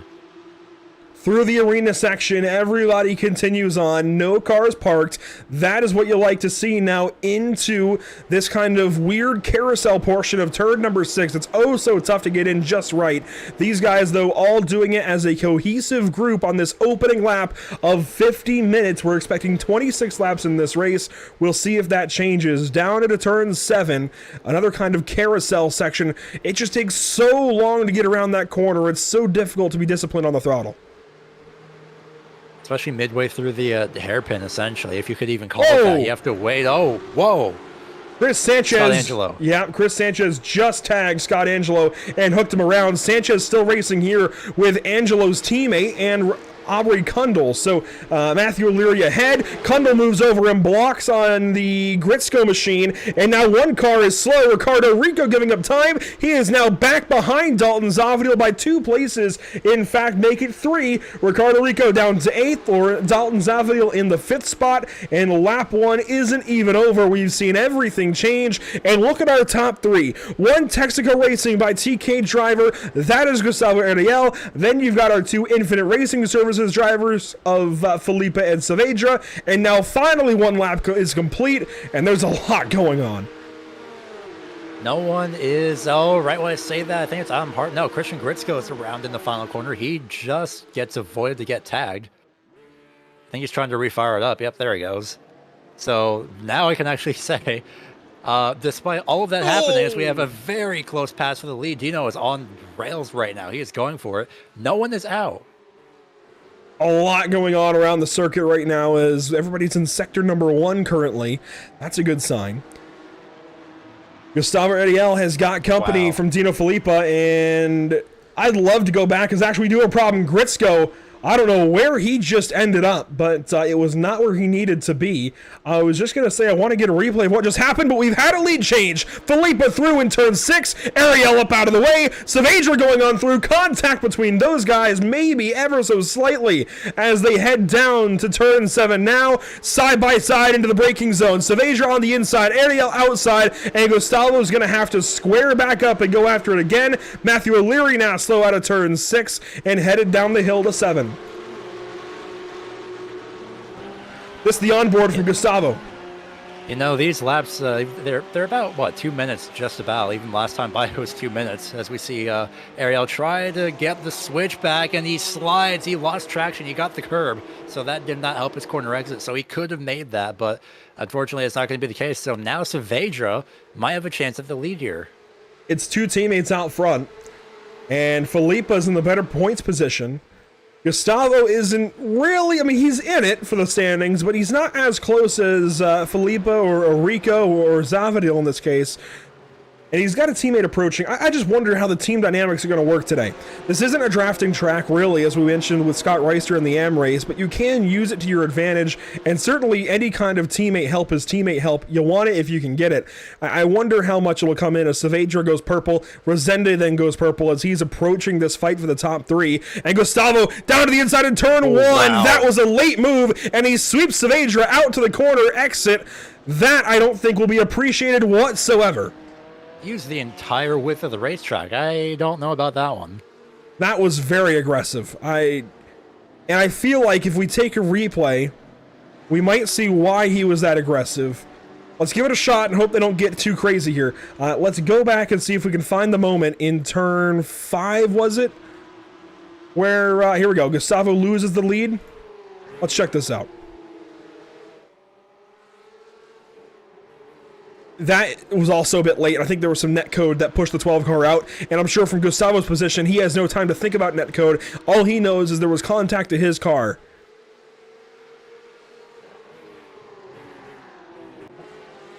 Somehow throughout all that, they still managed to, they're still fine. They're still single file. Everyone line astern, essentially, but there are a few close impending battles, we'll go with. Zavadil is just in this line of the top 5 as 5 minutes will go complete. And one car is in the pit lane. That is Christian Gritzko. And actually, we will take another replay and see if we can track down what has happened to Gritzko in the number 91 car. And this is just at the tail end of his time here in this race. And I'm sorry, but in this professional of a racing league where Scott Reister and everybody else puts in their hard work and time, that has no place on the racetrack. Do that all you want in practice and qualifying. During the race session, there is no excuse for that. I don't care who you are or why you're doing that. That just looks like garbage, I'll be honest. Anyways, yeah. Sean Campbell here on Ricardo Rico. This is for 7th spot. And Ricardo has a lot riding on this fight as Campbell came over. I think he was trying to cross over to the inside and thought about it for turn 1, but stays out of it. Ricardo's got a lot riding on this race. 1 point the difference between himself and Lawrence Zavadil. And this is, I think, a turning point potentially in this season where neither one of our 2 championship leaders are even in the podium positions right now. Your first of them is Dalton Zavadil down in 5th. Ricardo Rico's now in 7th. This could be a huge, huge turning moment in the championship. Again, look at the standings here. Felipe, 17 points back. Resende actually in a better points position than Gustavo Ariel. And Scott Reister could be a kicker in all of this, even though he runs 10th right now. He's only 21 points back. The way we've seen these guys racing in the first 5-10 minutes of this race, anything is on the board, I feel like. Especially with pit stops, especially. We'll see if some drivers could maybe underfuel, save a bit of fuel, and try and get an extra position or 2, considering how close everyone is. I mean, the top 5 all in one shot here. It's about, what, 3? Yeah, about top 5 all within about 3 seconds of each other. That could be a lot with being made up with fuel saving and pit stops and underfueling and a bunch of fuel strategy, really. Fabio Zamperlini with a mirror full of Rico is, I think fuel strategy certainly will be the biggest issue of the day for these drivers. And again, this is not a big drafting track, so how are you going to save? Well, you've just got to lift early. You've got to coast into these corners, clutch or not. You've got to find little ways to save fuel, maybe a little bit of short shifting to keep the revs down. They will find their ways for sure, and of course it's all going to come down to what these drivers can do in and out of pit lane, and of course sitting in their pit box to minimize time as Rico works here on Zamperlini, a former GT3 champion in the North American Racing League, and Ariel, a 56.647. You can see they're not at their qualifying pace, but they are still flying around here at the Nürburgring. And I mentioned in the AmRace broadcast, this is not a track that I've ever had a handle on, whether it was in old F1 games or even here on iRacing or other games and simulators, but it is a fun racetrack. It's really enjoyable in the right cars, and clearly these guys are enjoying what they're doing in this car this evening. I'd love some driver perspective here. What was it like in the AmRace, even though that was the fixed setup as opposed to open setup? What was it like in the AmRace lapping this place? Clearly, it's racy. It drives really, really well with this car, apparently. It is really racy. It's like I mentioned even before, was it last week, I think, it's not my most favorite track, and, well, the exact arena section, the arena section is pretty much why. It's very, it feels very slow. Sometimes it feels like the car doesn't exactly want to turn, but it does. It gets there eventually. That's more down to the car and track type, but it's pretty fun. The Schumacher S is very treacherous every single time for me, and I don't know why, but it's a corner that once you nail the flow of it, it's absolutely fantastic. And some sun peeking out now. That's going to change things for these drivers as well, as mostly cloudy conditions persist, but I feel like it's going to change soon to partly cloudy potentially, as the sun is kind of burning through that overcast layer ever so slightly. And that's one thing I think iRacing gets pretty right, even if it's maybe by accident sometimes. The weather system is quite nice, and it sets a good ground, I think, for when rain is released. And yeah, Fabio Zamperlini, that is not how you do that. That is deep into the grass, all the way out to the Nürburgring Nordschleife entrance, or I guess piece of racetrack there. That was not how you do that at all. He's all the way down to 11th now, right in front of your Pro-Am leader, not Fabio, Milan Harris. And blocking on Milan Harris, that's interesting. And all that just because Ricardo Rico made a slight move, feigning as if he was going to move to make a pass, but then decided against it. Quick lockup from Zamperlini, but he is still going forward. This is a little ways back in the lap. This is back to turn 10. And watch this setup that you're talking about, this move from Ricardo Rico, and how he just kind of pressures Fabio into this mistake. Rico did a very, very fantastic job. So through the kink, he's got a bunch of speed and then just peeks out ever so slightly, stays behind, goes right back in line. And Zamperlini just couldn't get slowed down in time. In fact, it might have been the curbing as well that messed him up just a little bit. Combination of both factors really, wow. Didn't catch that on the when that happened live. But still a great job by Fabio to keep that out of the, well, about 50 different objects that are on the left-hand side over there. That was definitely a matter of the curbing right through there. Let's watch on board quickly before we go back to live picture. And you're going to see how big of a hit this is for Fabio Zamperlini. Gets the first apex right, but too much speed, goes up in the air. And then this is a big hit right there. Wow, the terrain working against him. Thankfully, he doesn't need to see a chiropractor for any sim racing incidents, or he would definitely be needing a chiropractor after that. I was going to say, maybe unless you have a motion rig, but even then, that would be a bit more concerning than anything, so... yeah, if you have a motion rig that compresses discs in your back, that might be a problem. As, I mean, I know it's called a simulation, but yeah, it's a bit overkill with that. That might be just a little bit too real. As Fabio Zamperlini falls out, that means, well, he's not out of the race, but falls out of the top 10. And Dalton Zavadil continues to work here on Jackson Rosende. You can see the track now in sunlight on the front stretch. And Gustavo Ariel not backing down at all from Dino Filippa. This battle continues on. Our top 3 nearly inseparable. It's all quite a few different battles here. We have the entire top 3 within a second. And then we have Rosende and Zavadil. And then behind them, we have Rico and I want to say Sean Campbell, but not really. Rico's in a land of its own, so it's more Campbell and Carmo, Bruno de Carmo. Look at the racing line, how far it goes out there over the curbing. That's interesting. I would think that'd be a 1X, considering you're that far over the white line, but it is pavement, so I can see why it's not. It's a very weird section. Yeah, and I think, isn't that the cut through? Yeah, and isn't that the cut through as well? Back, yeah. Yeah. Watching Sean Campbell, Bruno de Carmo head down the hill to turn 7. A really cool piece of racetrack highlighted here with this drone cam from Whiplash Sim Cams. And de Carmo gets in a little bit deep, but makes up the time regardless here on the 126 car. He is there. Where is Bruno going to go with it? This is for 8th on the racetrack.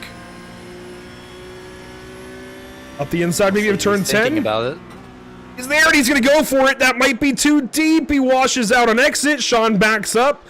Oh, if I was Sean, I would not have given that up. I think Sean thinks actually he might be able to get a run through here, but I don't know because, well, of course, Bruno de Carmo is pulling away. Maybe down to turn 1. We'll see. I say I wouldn't have given it up, but you know what, Gary? If that was a crash, I would have said you should have just given it up because self-preservation, there are 36 minutes to go. So that's why he holds the steering wheel and I hold the mic. Sean Campbell, though. Oh, he did get loose, actually. Bruno de Carmo did get a little bit loose, I think, on that corner exit. He did ever so slightly, but hangs on to it. Felipe Mota, an issue as well. Through turns 13 and 14, he drops behind John Kroom and Aubrey Kundle. As things kind of calm down for most of the grid. Do you want to highlight, again, Dalton Zavadil working here on Jackson Rosende. He has been a recent kind of, what's the word? Prodigy, if you will, in this series. Kind of coming from the mid-pack or so, has worked his way up here with SimCity Racing, and just has found tons and tons of speed in this 24 car this season. I don't know where it's come from. I know Dalton's been good in past seasons, but was never quite this good. He's just found something with this Porsche Cup car, and if he isn't going pro on iRacing yet, I don't think he is just yet. He's got to at some point. Only a 5100 I rating is really surprising to me because he has brought the fight to some seriously fantastic drivers in this field. I mean, Gustavo Ariel is a 10.7K, nearly 10.8 thousand I rating in this series, running second. Even Ricardo Rico, who is fighting for a championship, has 2,500 more I rating than Dalton Zavadil. That is a huge, huge difference. I feel like he really deserves a lot more credit than I think he's even gotten this season, and we've given him a lot of credit. He just deserves that much praise, I think, for this season so far, as he runs a spot ahead of Rico and puts an extra couple of points between himself and second in the title as they run. And Sean Campbell might have something here for Bruno Di Carmo. He will sit back, but these guys are getting close. And, you know, I mentioned in the M broadcast with Scott that it feels like this faster chicane, while I like it personally, I think a lot of drivers do as well, it kind of takes a passing opportunity away.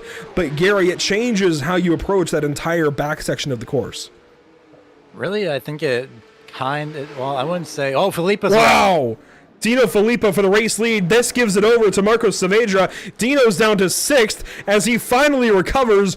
A huge moment there in turn 1. We're going to see it. Here it comes. That's the final corner there, turn 15. So watch this setup. And Dalton Zavadil just had a moment as well. He gets passed by Ricardo Rico. We'll check that out in a second.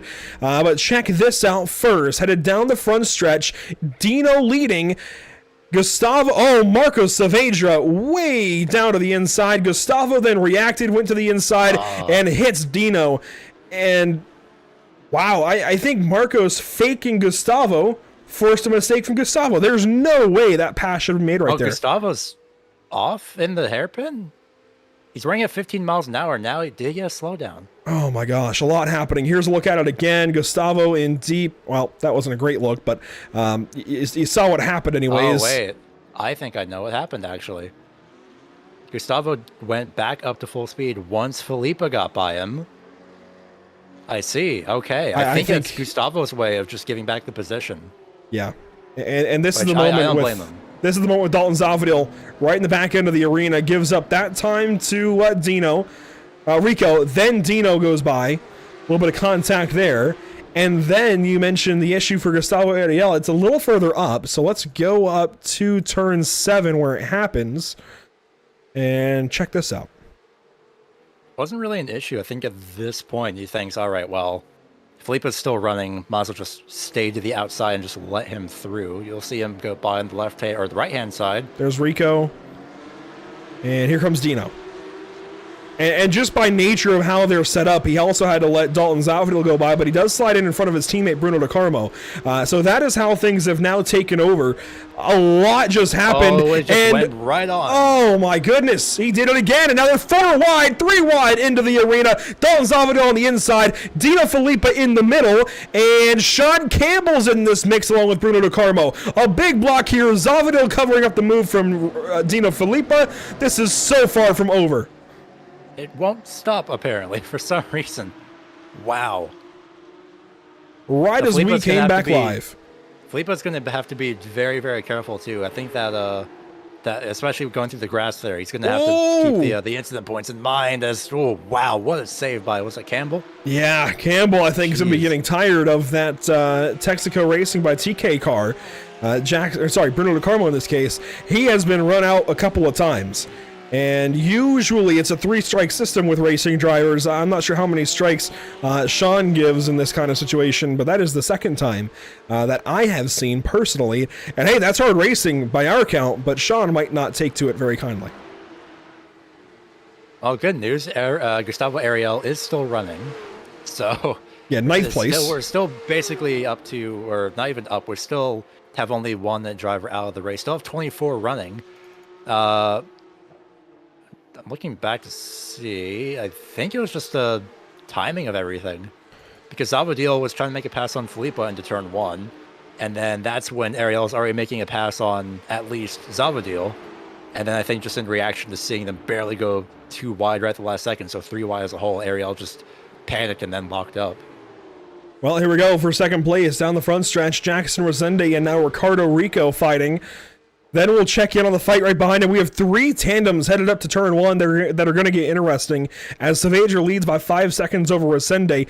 That's calling into turn 1. How about Dalton Zavadil and Dino Filippa? Dino is going to go straight on through. Nowhere land there in turn 1 as they keep calm between Bruno De Carmo and Sean Campbell. And Dino, he is out of here. If he continues like this, he's going to run himself into the wall and then out of the race. He's going to have to relax. I get it. I get wanting to get the positions because, of course, even I've also done stuff like that too. I entirely understand. But he's going to have to be careful. He has to survive to the end of this race. He still has a pit stop to keep in mind as well, so it's not entirely over. But I get it. But he's going to have to be careful. He's going to run himself out of 3rd place in the points here. And Dino rejoins right in front of this fight between our Pro-Am leaders. Milan Harris, Robert Pendergast, and Thomas Rayleigh, as Jackson Resende is passed up by Ricardo Rico. How about Dalton Zavadil, Bruno De Carmo, Sean Campbell, Scott Reister? They're all on a line through turn 7. It does not slow down here at all at the Nürburgring. I have wanted multiple times to go back and get a replay. We simply can't. There's too much happening. We might miss something. I'll see Bruno De Carmo. He does go for the move actually for 4th place on Zavadil. And he just makes like it that. Stick and just barely sliding in between both cars is Zavadil. Wow, Sean Campbell just hasn't really gotten a chance to make a pass here. I'm pretty sure he wants to, but I think every time we've seen Sean, he's just been sitting behind somebody like this. He's going to have to go for it, does he? Oh, he thought about it. Zavadil was following Carmo, Bruno De Carmo, but yeah, Sean stays in line here. He has to go for a pass at some point. At the same time, he is here as a new driver, and Dalton Zavadil, at the very least, is the points leader, who goes wide there at turn 15. Yeah, here's the opportunity. Campbell can't quite pass this up.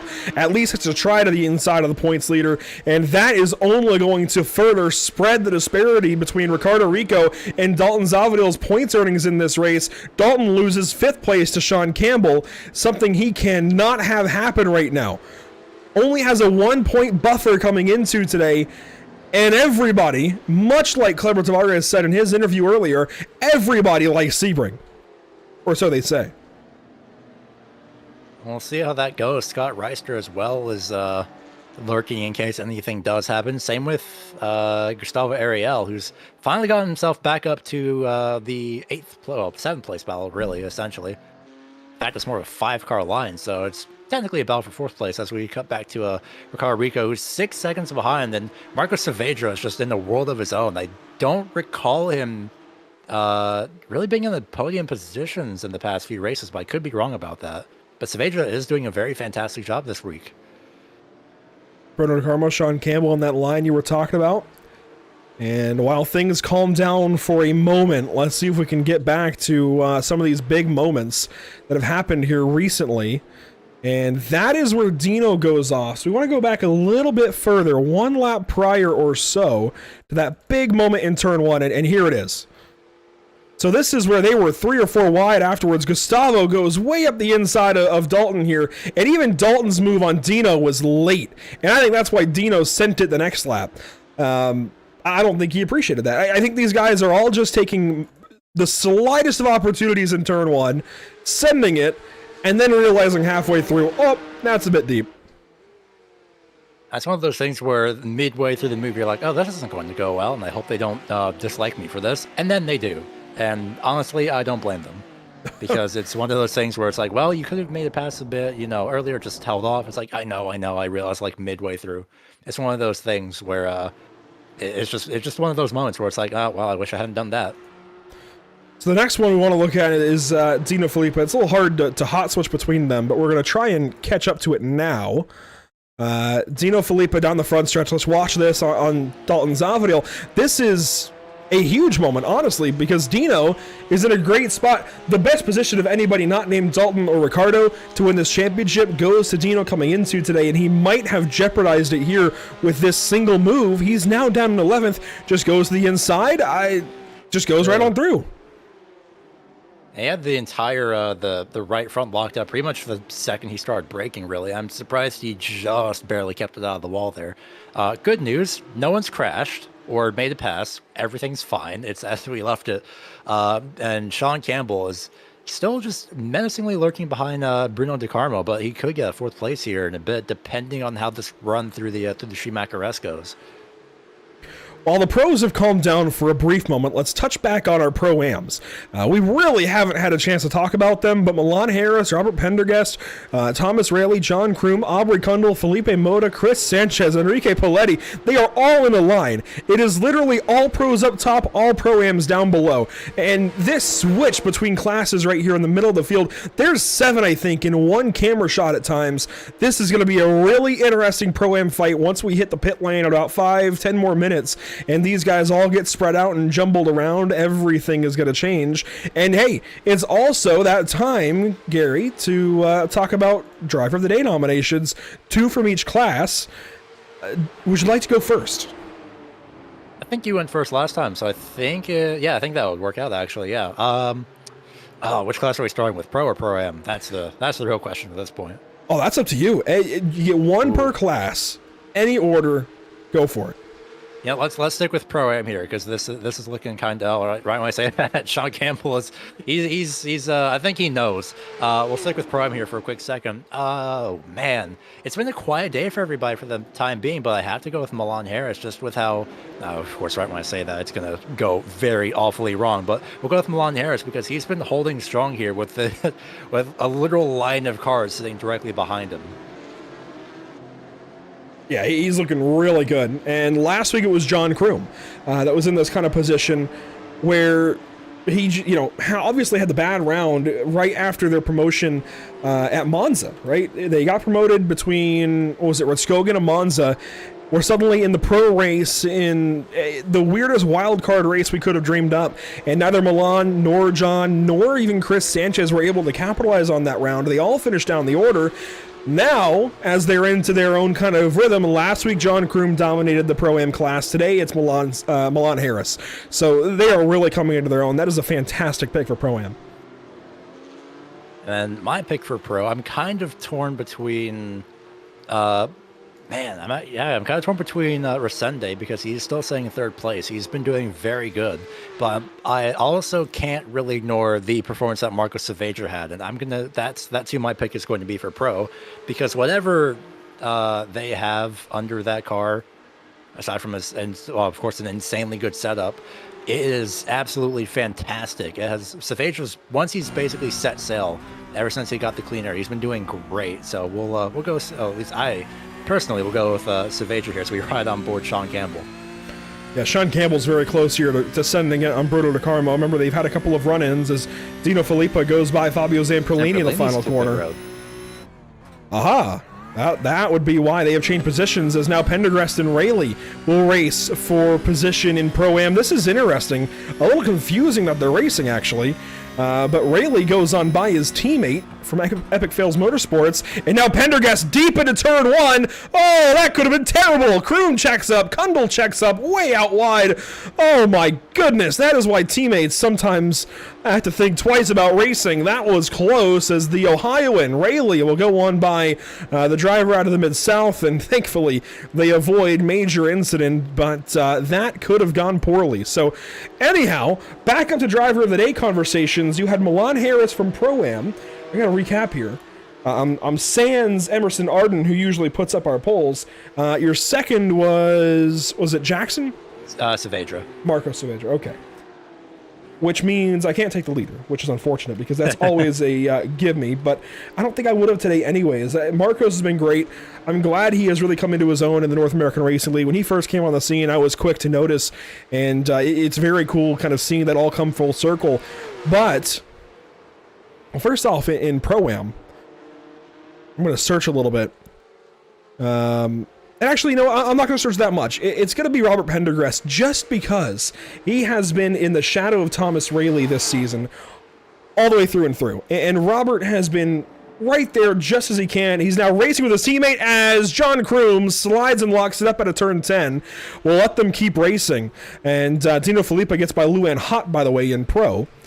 It's an interesting battle up to the top of the hill. But Robert Pendergast, has just slowly been getting better and better. I know he just lost a spot to Thomas Rayleigh. I think Rayleigh might be a better candidate technically, but given the circumstances, given the season as a whole, Pendergrast hasn't been nominated. I think this is the time. He's running third, was just racing Milan Harris for the lead.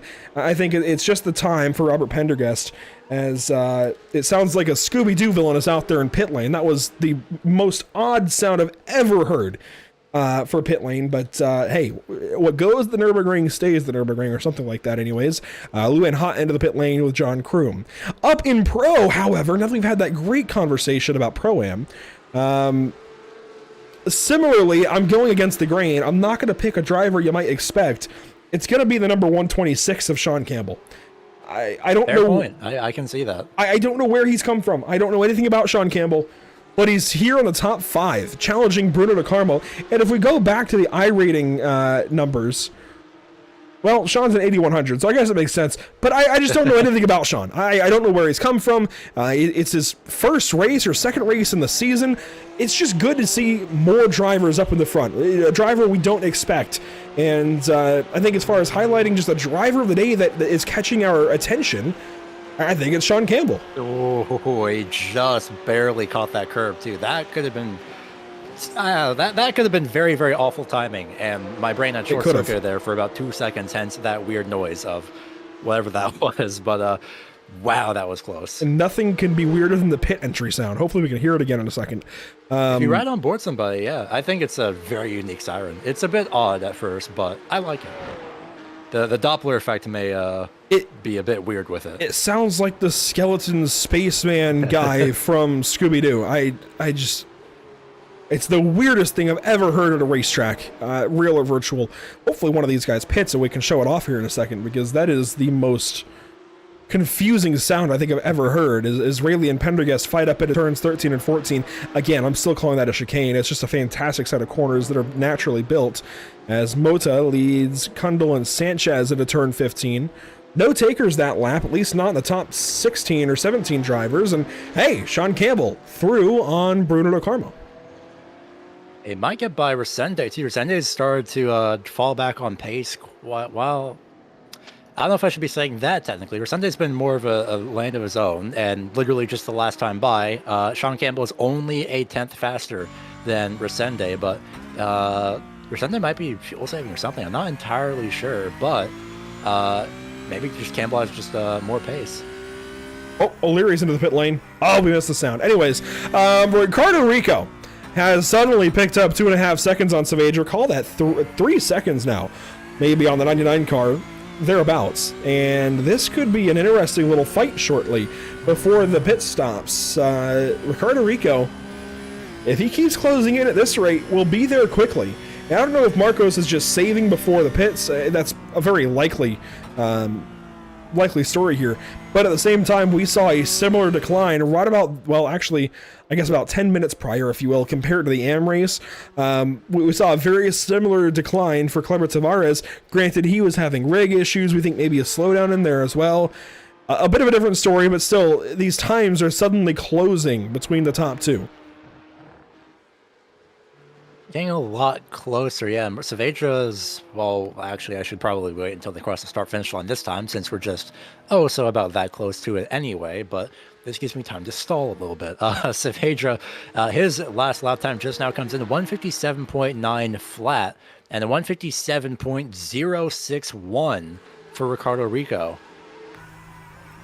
Didn't quite hear the siren. It was there in the background, just ever so slightly, as Resende comes on. And great point about the times as well.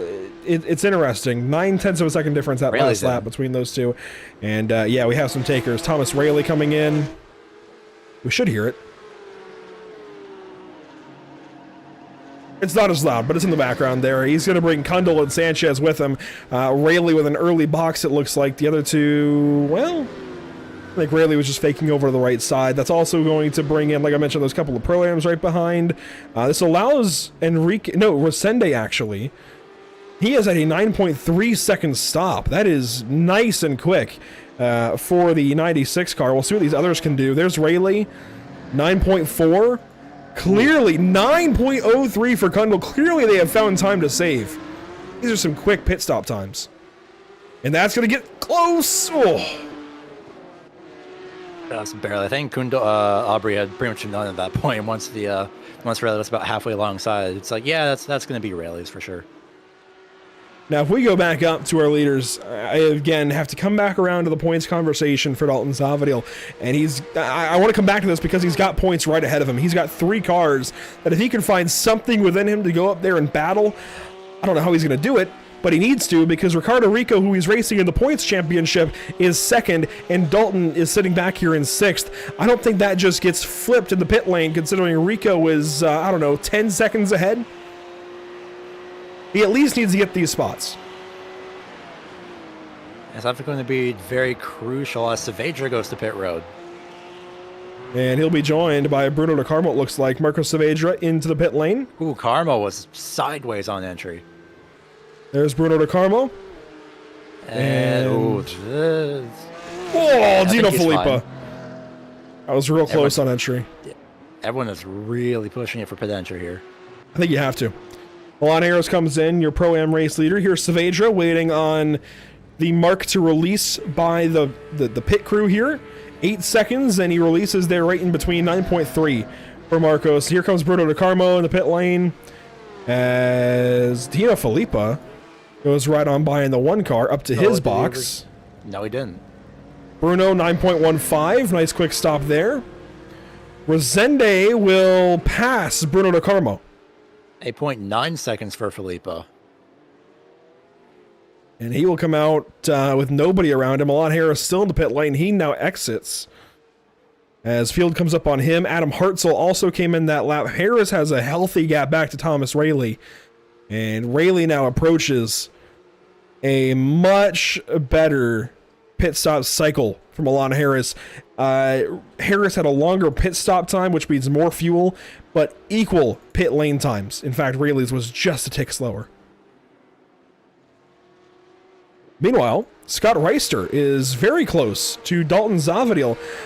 This is interesting how this has worked out. Now Zavadil has pressure, and he's not even close to Gustavo Ariel on this lap in between pit stops. I think we'll see our pro drivers in this time. A reminder that our Driver of the Day vote is live on YouTube. So if you're watching on another platform, Facebook, Twitter, or Kick, head on over to YouTube quickly, at least get your vote in, then go back to watching on your native platform. Milan Harris, Marco Saavedra, Robert Pendergrass, Sean Campbell, those are your options for today's Driver of the Day, as Scott Reister will come into the pit lane, along with Lauren Zavadil. I wouldn't be surprised if Pendergrast and Mota both decide to go to pit road. Yeah, this should be the lap for everybody. Yeah. So Saavedra will go back to the net lead. There's Sean Campbell, Gustavo Ariel, and Dalton Zavadil, the driver we all have to be watching here. He's not going to catch Ricardo Rico, as they're all into the pit lane this time, but what can he do as far as time gained as Ricardo leaves? Where is he? Seconds. There goes Saavedra. Oh, we've got a very close fight. He is closed in by a second on the pit lane alone. Big time gains there. There goes Campbell. There goes Ariel. Here comes Zavadil. 8.73 seconds. It's not going to gain him a thing. Yet. As Resende goes out wide, loses spot to Ariel. There's Pendergast, Mota, and Paletti in the pit lane. As there goes Milan Harris, the Pro-Am leader. Rayleigh, where is Thomas Rayleigh? He now comes up and joins his teammate Robert Pendergast. He's got Aubrey Kundle right behind, Felipe Mota, a lot going on back here. Meanwhile, Gustavo Ariel is all over Sean Campbell, who is now on the podium. I was going to say, yeah, Sean Campbell just kind of appeared in the 3rd place position now. After that round of pit stops. There we go. Only took about 2 attempts. But that doesn't mean he's really home free. Yeah, did I hear what I think I just heard from... I did hear what I think I just heard. Ariel coasted for a little bit entering the hairpin there. He Makes did sense. fuel for only 8.3 seconds. I wonder if we'd be hearing the same from Rico. Likely. You know what? We might be able to get a bit of it in turn 1. Let's listen just in case he does here into turn 13. I don't think it's enough of a braking zone to do it, but let's listen. Let's watch the telemetry as well. No, not there. 6th gear down to 4th. Where you'll hear it will be turns 1 and turn 7, I think. Maybe a little bit in 5 if these guys are really having to save, but 1 and 7 are the big braking zones, and even 1, I don't think they're going to do it too much. Let's listen again here for Ricardo Rico and see if he's saving. He's only 1.2 seconds back. No. So, Ariel, though, definitely is. Let's listen to Gustavo. Watch the revs. Oh, yeah, clutch in. Clutch in big time for Gustavo. He is really saving. Ooh. That was close. Let's stay on board still here. keeping with Sean. We'll stay on board here with Gustavo for the time being. Meanwhile, Ricardo Rico now only 1 second back of Marco Savedro, so we'll come to that next, I think. Your Pro-Am race leader is still Milan Harris. He has 3.3 seconds now back to Robert Pendergast and Thomas Rayleigh. They have a gap back to Felipe Mota, but very little changing in the Pro-Am side, which is interesting. Rayleigh is going to hang on to that points lead for sure. Listen here, Gustavo Ariel back on power, drafting off of Sean Campbell. I think setting up for a late run for 3rd. Listen. Clutch in for a while. That wasn't just clutch in for a second like we see at some tracks. That was clutch in for a couple of seconds. That is a lot of fuel saving going on for Gustavo Ariel right now. He is on it hard. Yeah, he's definitely trying to keep that pace as much as possible and stick with not only Sean Campbell, but also at least make it to the end, most importantly. You've got 3 Texaco Racing by TK cars in a row now. Ariel, Resende, and DeCarmo. Oh, yeah. And what's weird is these Texaco boys have not been cohesive these last few races. They've been kind of all over the place in terms of attendance and performance. And suddenly here at the Nürburgring, as I mentioned earlier, we get into this portion of the schedule, Gary, where it's more traditional racing circuits, more traditional Grand Prix circuits. And I think everybody has a few more laps here at tracks like the Nürburgring. Maybe not this specific layout with this specific chicane, but at least on a track much like this, or the layout much like this, as Rico goes purple. We'll have to pay a little more attention to the leaders here as Ricardo gets even closer, but I think this is more of a known and less of an unknown for most of this field, and it's showing. Especially with how everything has been faring so far, as I thought there was going to be a pass between DeCarmo and Resende. Actually, there might be. Resende's fallen back just a little bit to at least Bruno DeCarmo, but in the meantime, side-by-side contact. Wow! And somehow, both of them keep going. Luan Hot and Fabio Zamperlini. That was surprising, and Luan is not done here for the 10th position, racing with Zamperlini. Trying to get down to the apex there in the back end part of the arena here, the AMG arena. And Fabio's going to walk the dog there in corner exit of turn 4. Get back away from the 25 car. You mentioned DeCarmo and Resende. Here they are. Nose to tail. Cars 96 and 69 into turn 7. Oh, so close through that carousel hairpin. I wonder if DeCarmo's going to try and go for a pass at some point. Because DeCarmo is... I was going to say, yeah, he is faster by 0.3 of a set. Well, that might ruin it. Yep, he's got to slow down. Oh, man. Never mind. I was about points. to say 0.3 faster, but yeah, that's going to be points for Dalton Zavadil, who if he can get there, slowly creeps his way in. If he can get there. And this is where Dalton's got to rise to the occasion. If he's going to be a champion of the North American Racing League, he's got to rise to the occasion in times like this. I love the season from Dalton. He's been so good. However, he's had races like this where he just doesn't have it. He doesn't have that X factor to go up there and dominate the race. I don't know if it's the racetrack, the setup, maybe real-world commitments, who knows why he hasn't been able to take it to those guys ahead. But just races like this have been his downfall, where he's just off the mark and he's not able to overcome that. Other drivers, they find some kind of way usually to overcome that. Ricardo Rico is a perfect example. So much has gone on in this series, and he's been there to capitalize on every little bit that he can and to come back from every setback. And Ricardo, I think, is easily going to take this points lead back away for the most important round of the season next week at Sebring. I had the pleasure recently of joining a Porsche Esports Canada broadcast with Jake Sperry. And quite frankly, that is the best road racing I think I've ever seen at Sebring. really at all on iRacing. I don't want to say at all because I'm sure I've called a better race at some point, but it's the best I've seen in recent memory. This car next week is going to be some of the best racing this league has ever seen.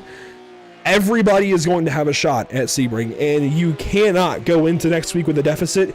You want to be going in with a gap to try and hold.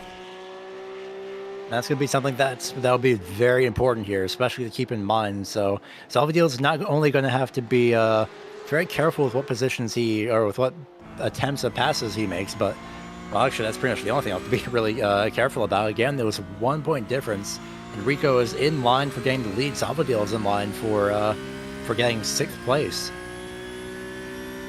Yeah, this Semperlini is... and Milan Hot. Oh, no room between those two. These two still going after it as they go up the Schumacher S and finally separate. But Ricardo Rico, we've got to watch him here as we're going to have 3 laps to go this time by.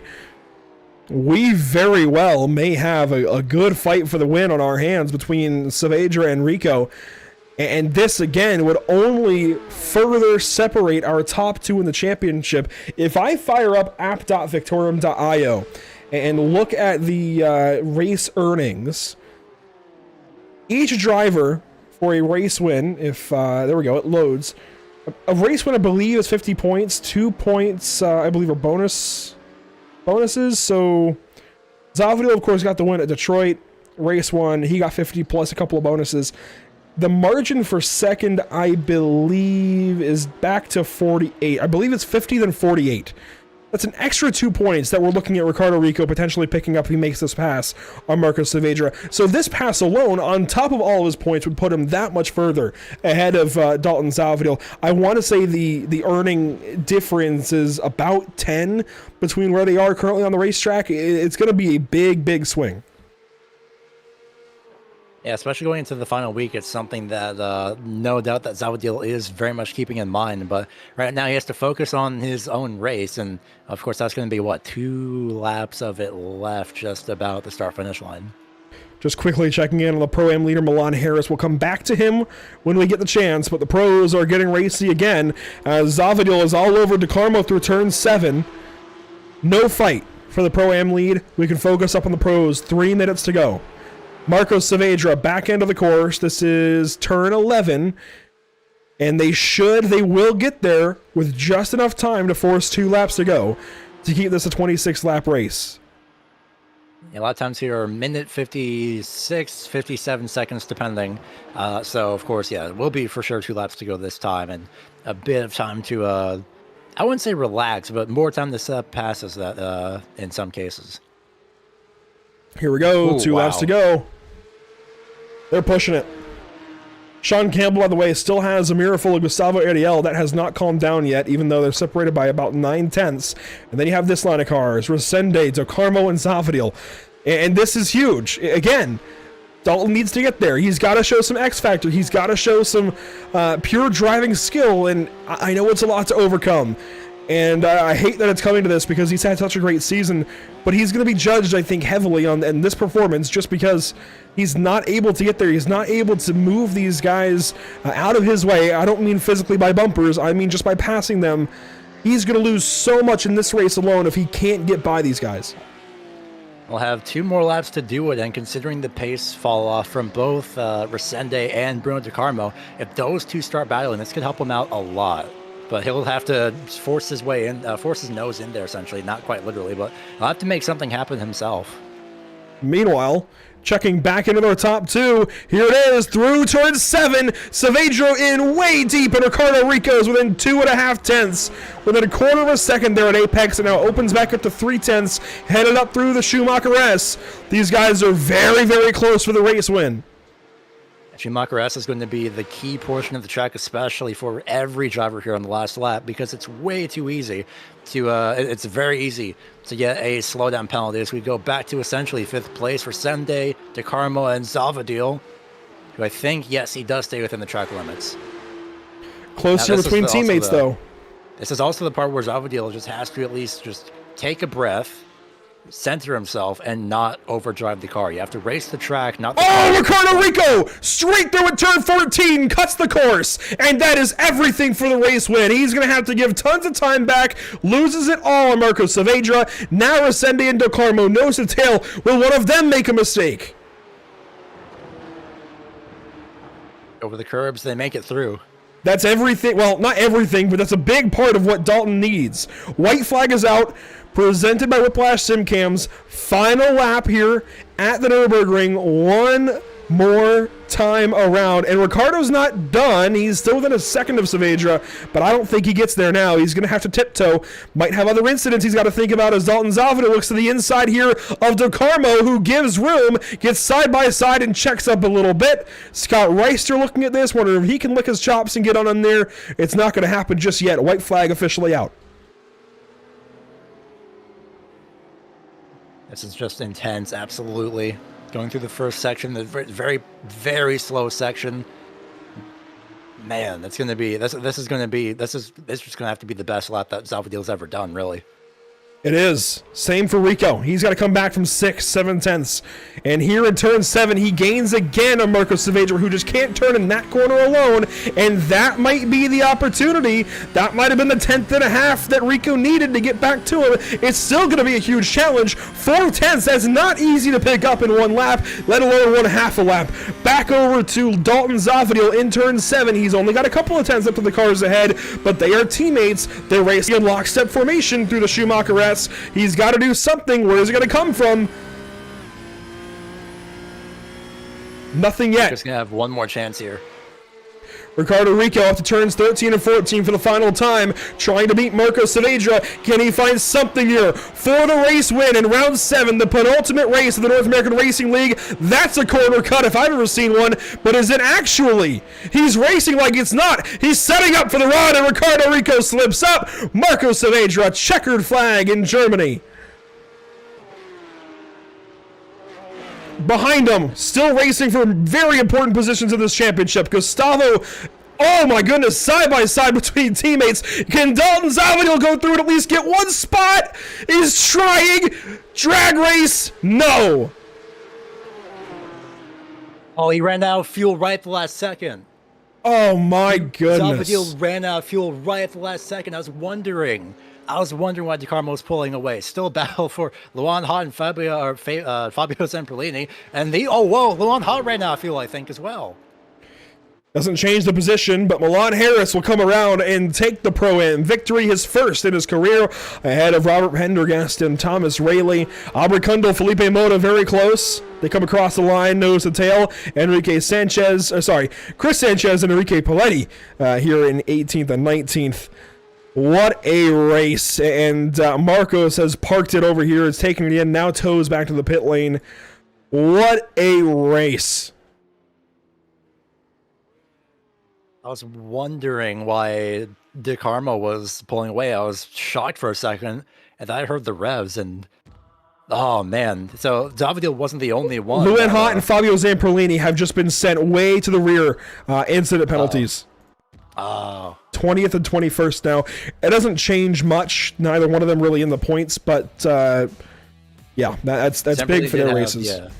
Zamperlini did have 17 incident points. Luan Haut had 15, and once you get to that amount, if I remember correctly, I think it was a drive-through at 15. But regardless, though, it's a few extra points for a couple other drivers, really. Let's watch this back for Dalton Zavadil up the hill. This is racing with Jackson Resendi and Bruno Del Carmo. Gustavo, I think, cut the corner right here at the end of that, or he was sputtering on fuel. But listen in here on Dalton Zavadil. Listen to the motor.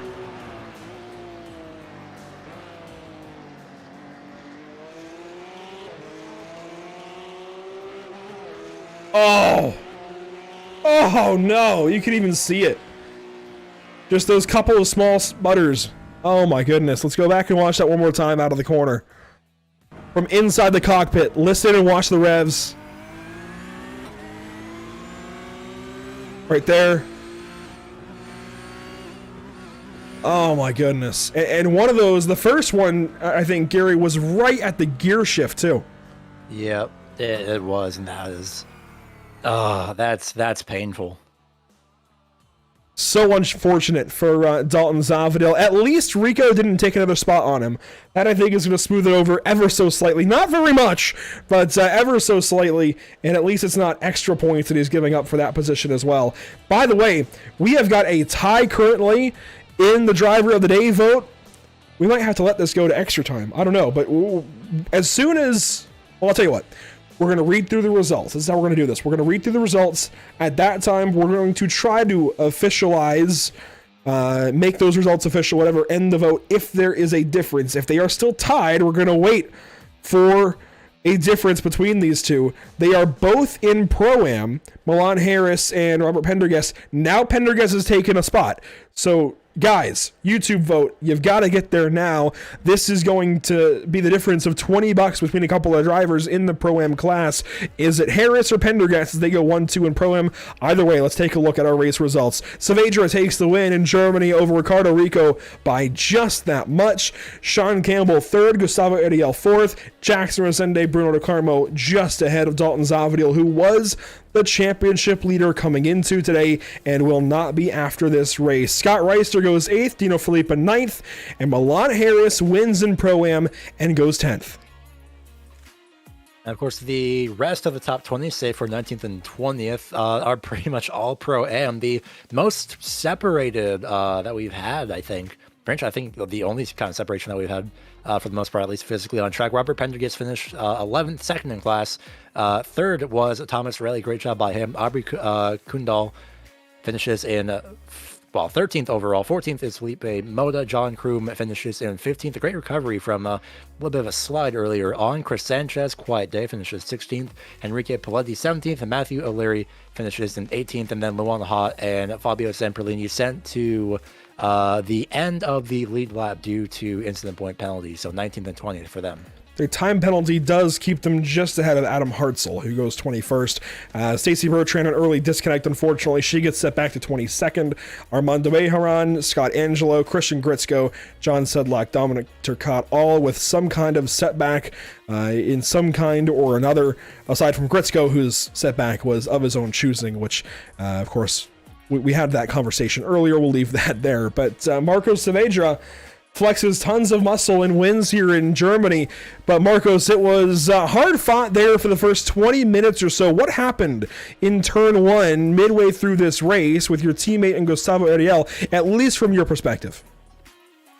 Good evening, guys. Yeah, well, it was like I just tried to fake a move on the inside on Gustavo, and I think Gustavo went too deep. Just I don't know if he tried to defend or what, but it went too deep, and that's where all the race changed, because he hit Dino, and I managed to get a couple of seconds of gap, basically, and then it was pretty a stable race until the end when we met with Ricardo.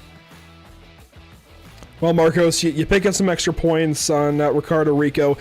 He almost got to you, though. I don't think you're going to be necessarily in the conversation for a championship, but he almost had you right there at the end. What was that like watching him come up, get to you, fall back, get to you again, and just trying to fend him off? Yeah, well, Ricardo has an amazing pace. I was struggling a bit with the tires, with the traction on those last couple of laps, and he's every race has a great pace. So I thought he will get me, but he made a mistake on the chicane, and that's basically what saved me. But yeah, it was I had a bit of pressure, but since I'm not since I'm not fighting for the championship, that was not extra pressure. But I just wanted to have a race win this season. Well, you got one, and that qualifies you for the bonus race at Long Beach. But how about the final race of the season next week at Sebring? Of course, respect the bumps. A bumpy racetrack, a difficult racetrack, a fun racetrack. But you also have the 6 hours of Watkins Glen. Are you guys partaking over Infinite Racing Services? Is that impacting your practice regimen for Sebring next week?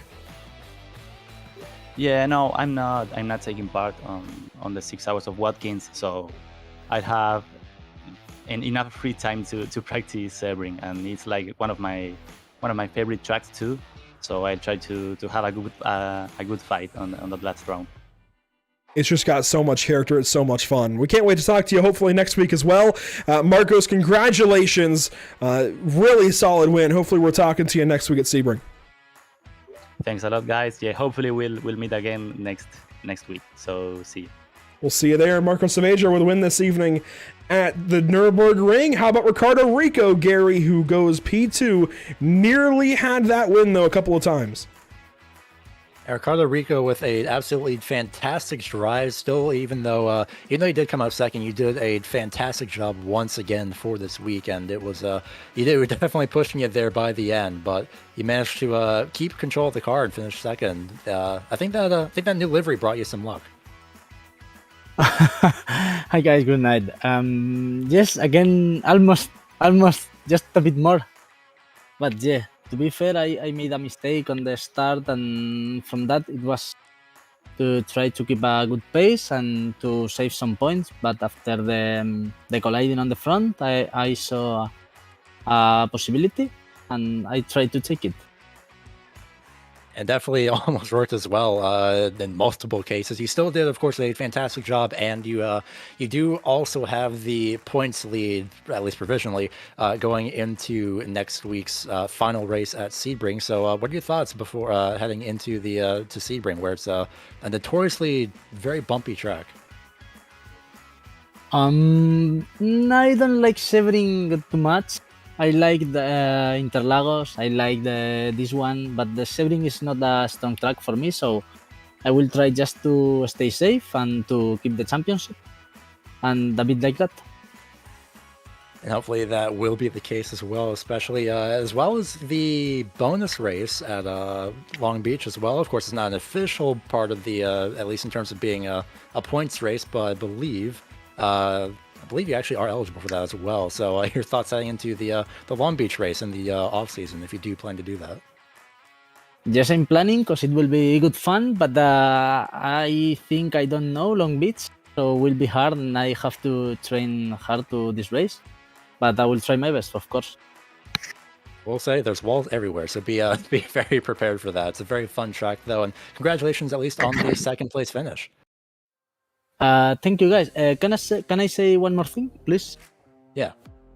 I just wanted to thank my new team, Drago Racing, and Bartek, who is helping me very much.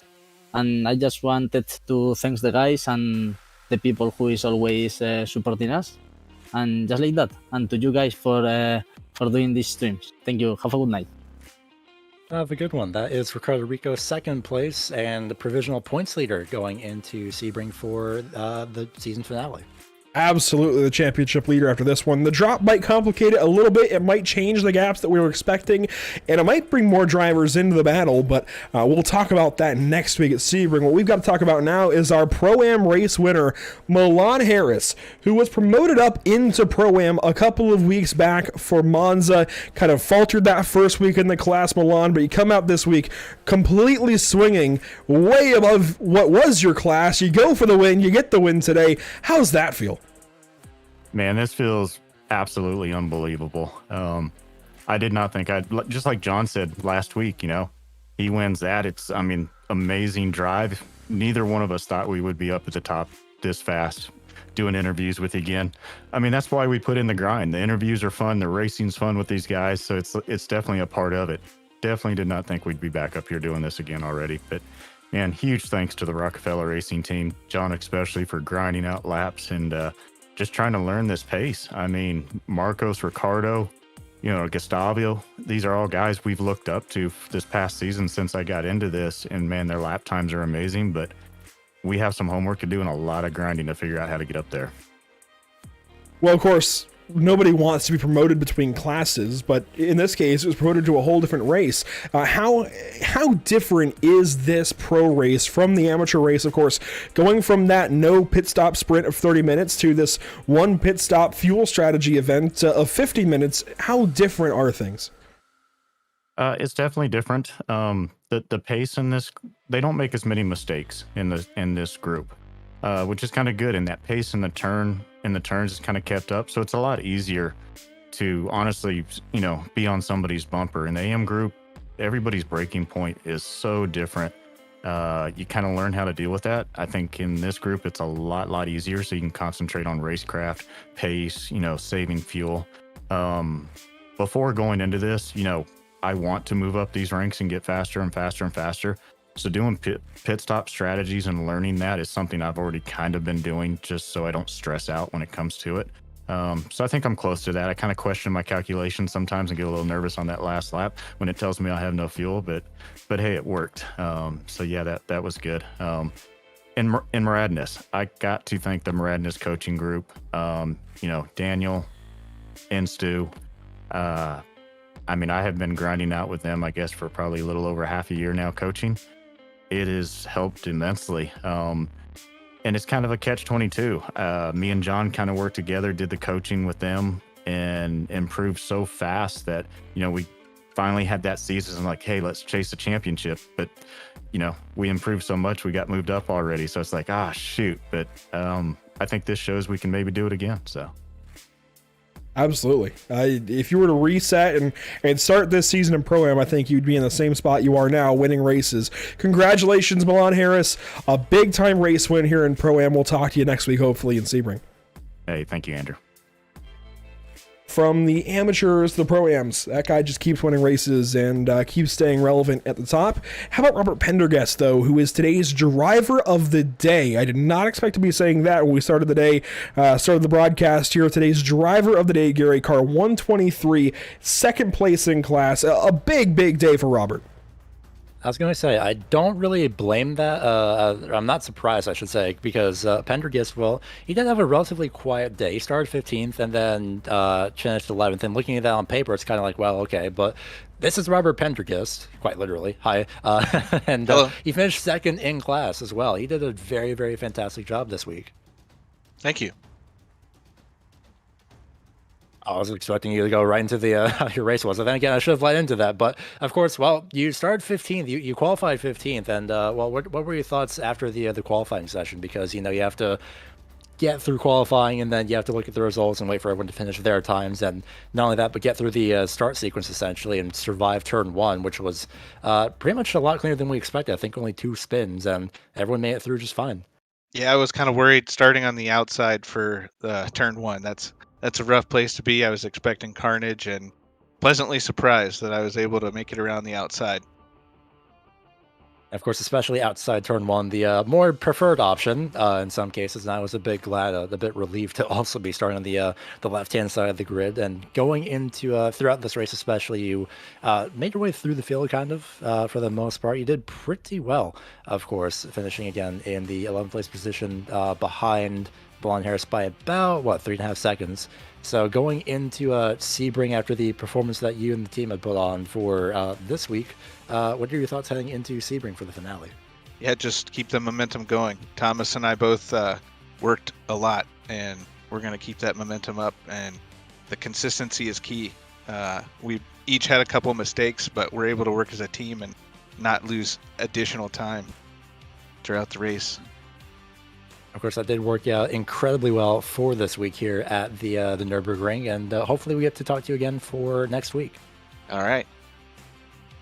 That is Robert Pendergast, second place in the Pro-Am class and driver of the day as voted. A man of a few words, I think, but maybe that's just me.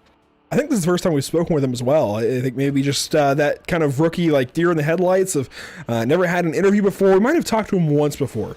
Maybe back at Detroit to get the season going, possibly, but we certainly haven't talked to him much this season. A really solid day for Robert. Good to talk to him here at the Nürburgring and get some of his thoughts as we head on to Sebring next week. And this is going to be one crazy ending to this series. Of course, today might have swung things in a more spread out way, but we also don't know how it's going to work out. I believe we get an extra drop added after today, but I could be mistaken. I think there's 2 drops, and I think only one's been figured in so far. Or, anyways, We don't know what the points are going to be like. We just know that Ricardo should be ahead by at least a handful going into Sebring International Raceway, at least in the pro category. There shouldn't be much changing in Pro-Am, considering Milan Harris is not the driver Thomas Raley is racing. In fact, Thomas Raley is going against Alec Bergstrom, who wasn't even here today, and will have to fall back on a drop week for his season. Same for Miguel Colon. Thomas Raley should be our champion next week for the Pro-Am category. Down in Am, though, it's wide open. Kleber Tavares and Ilya Speaker. We don't know who's going to win things, and you just simply have to tune in next week at Sebring to find out who ends up taking home this championship. Gary, a lot of great racetracks, and it all comes down to one more round next week, next Thursday, after these few broadcasts, when we go to Lime Rock Park on June 18th, this Sunday at 8:15 Eastern for the Noble Can-Am Series. Monday, we go to Lincoln Speedway for the Dirt Car Pro Late Model Series, brought to you by EPI, Elite Performance Industries. And of course, Tuesday, we go to Southern National Motorsports Park for the D-Line Racing League, brought to you by Elevated Performance. A lot of late models, in fact, 4 different kinds of late models, I guess 3 different kinds in 3 different broadcasts. We have the Super Late Model and Late Model Stock on Sunday. We have the Dirt Pro Late Model on Monday, and then the Late Model Stock back on Tuesday. And then we go back racing for the North American Racing League on a road course at Sebring on Thursday. It's going to be a packed week of racing. And it's going to be absolutely stacked, and it's something I'm not necessarily looking forward to, but you didn't hear this from me. I don't own Sebring yet. I just never... I know. I've never really gotten the... I sort of have and have not gotten the appeal for it. It's mostly turn 1 that terrifies me, because I think it's an open-ended corner, and, well, we saw how that ended up in the, in IMSA earlier this year, so... I'm a bit terrified about that. Also the bumps. I almost forgot about the bumps too. It's mostly the bumps. Oh, I was going to say, you got to respect the bumps. It's going to be an interesting one. I really have no clue how that race is going to go out. We saw, well, I saw at least, the Porsche Esports Canada race there not so long ago, and that ended up making iRacing top 10 highlights. I mean, that race, I think they had to cut 10 minutes down into like 40 seconds and try to just fit all of that action into that one little clip. It's if our race next week is anything like that, we are in for some of the best racing this league has ever seen. I don't know how else to quantify. I don't know how else to explain what I think we're going to end up seeing next week. It's certainly going to be a treat next week at Sebring International Raceway. You just got to tune in Thursday evening, 8:30 Eastern, and we will see you there. First, though, a big shout out to our partners here with the North American Racing League, Infinite Racing Services, Maradness M Squad, Victorum for scoring, Screw Compressor Service Incorporated, and of course our partners here at the channel, Whiplash Media, SimCams, ATVO, and CC's Business. It has been an action-packed day that is finally coming to a close. We get to relax and just think ahead for next week at Sebring International Raceway. A big shout out to all of our partners and, well, those who help us behind the scenes here at Pit Stop TV, in audio, ATVO, Whiplash Media, SimCams, OBS, and iRacing.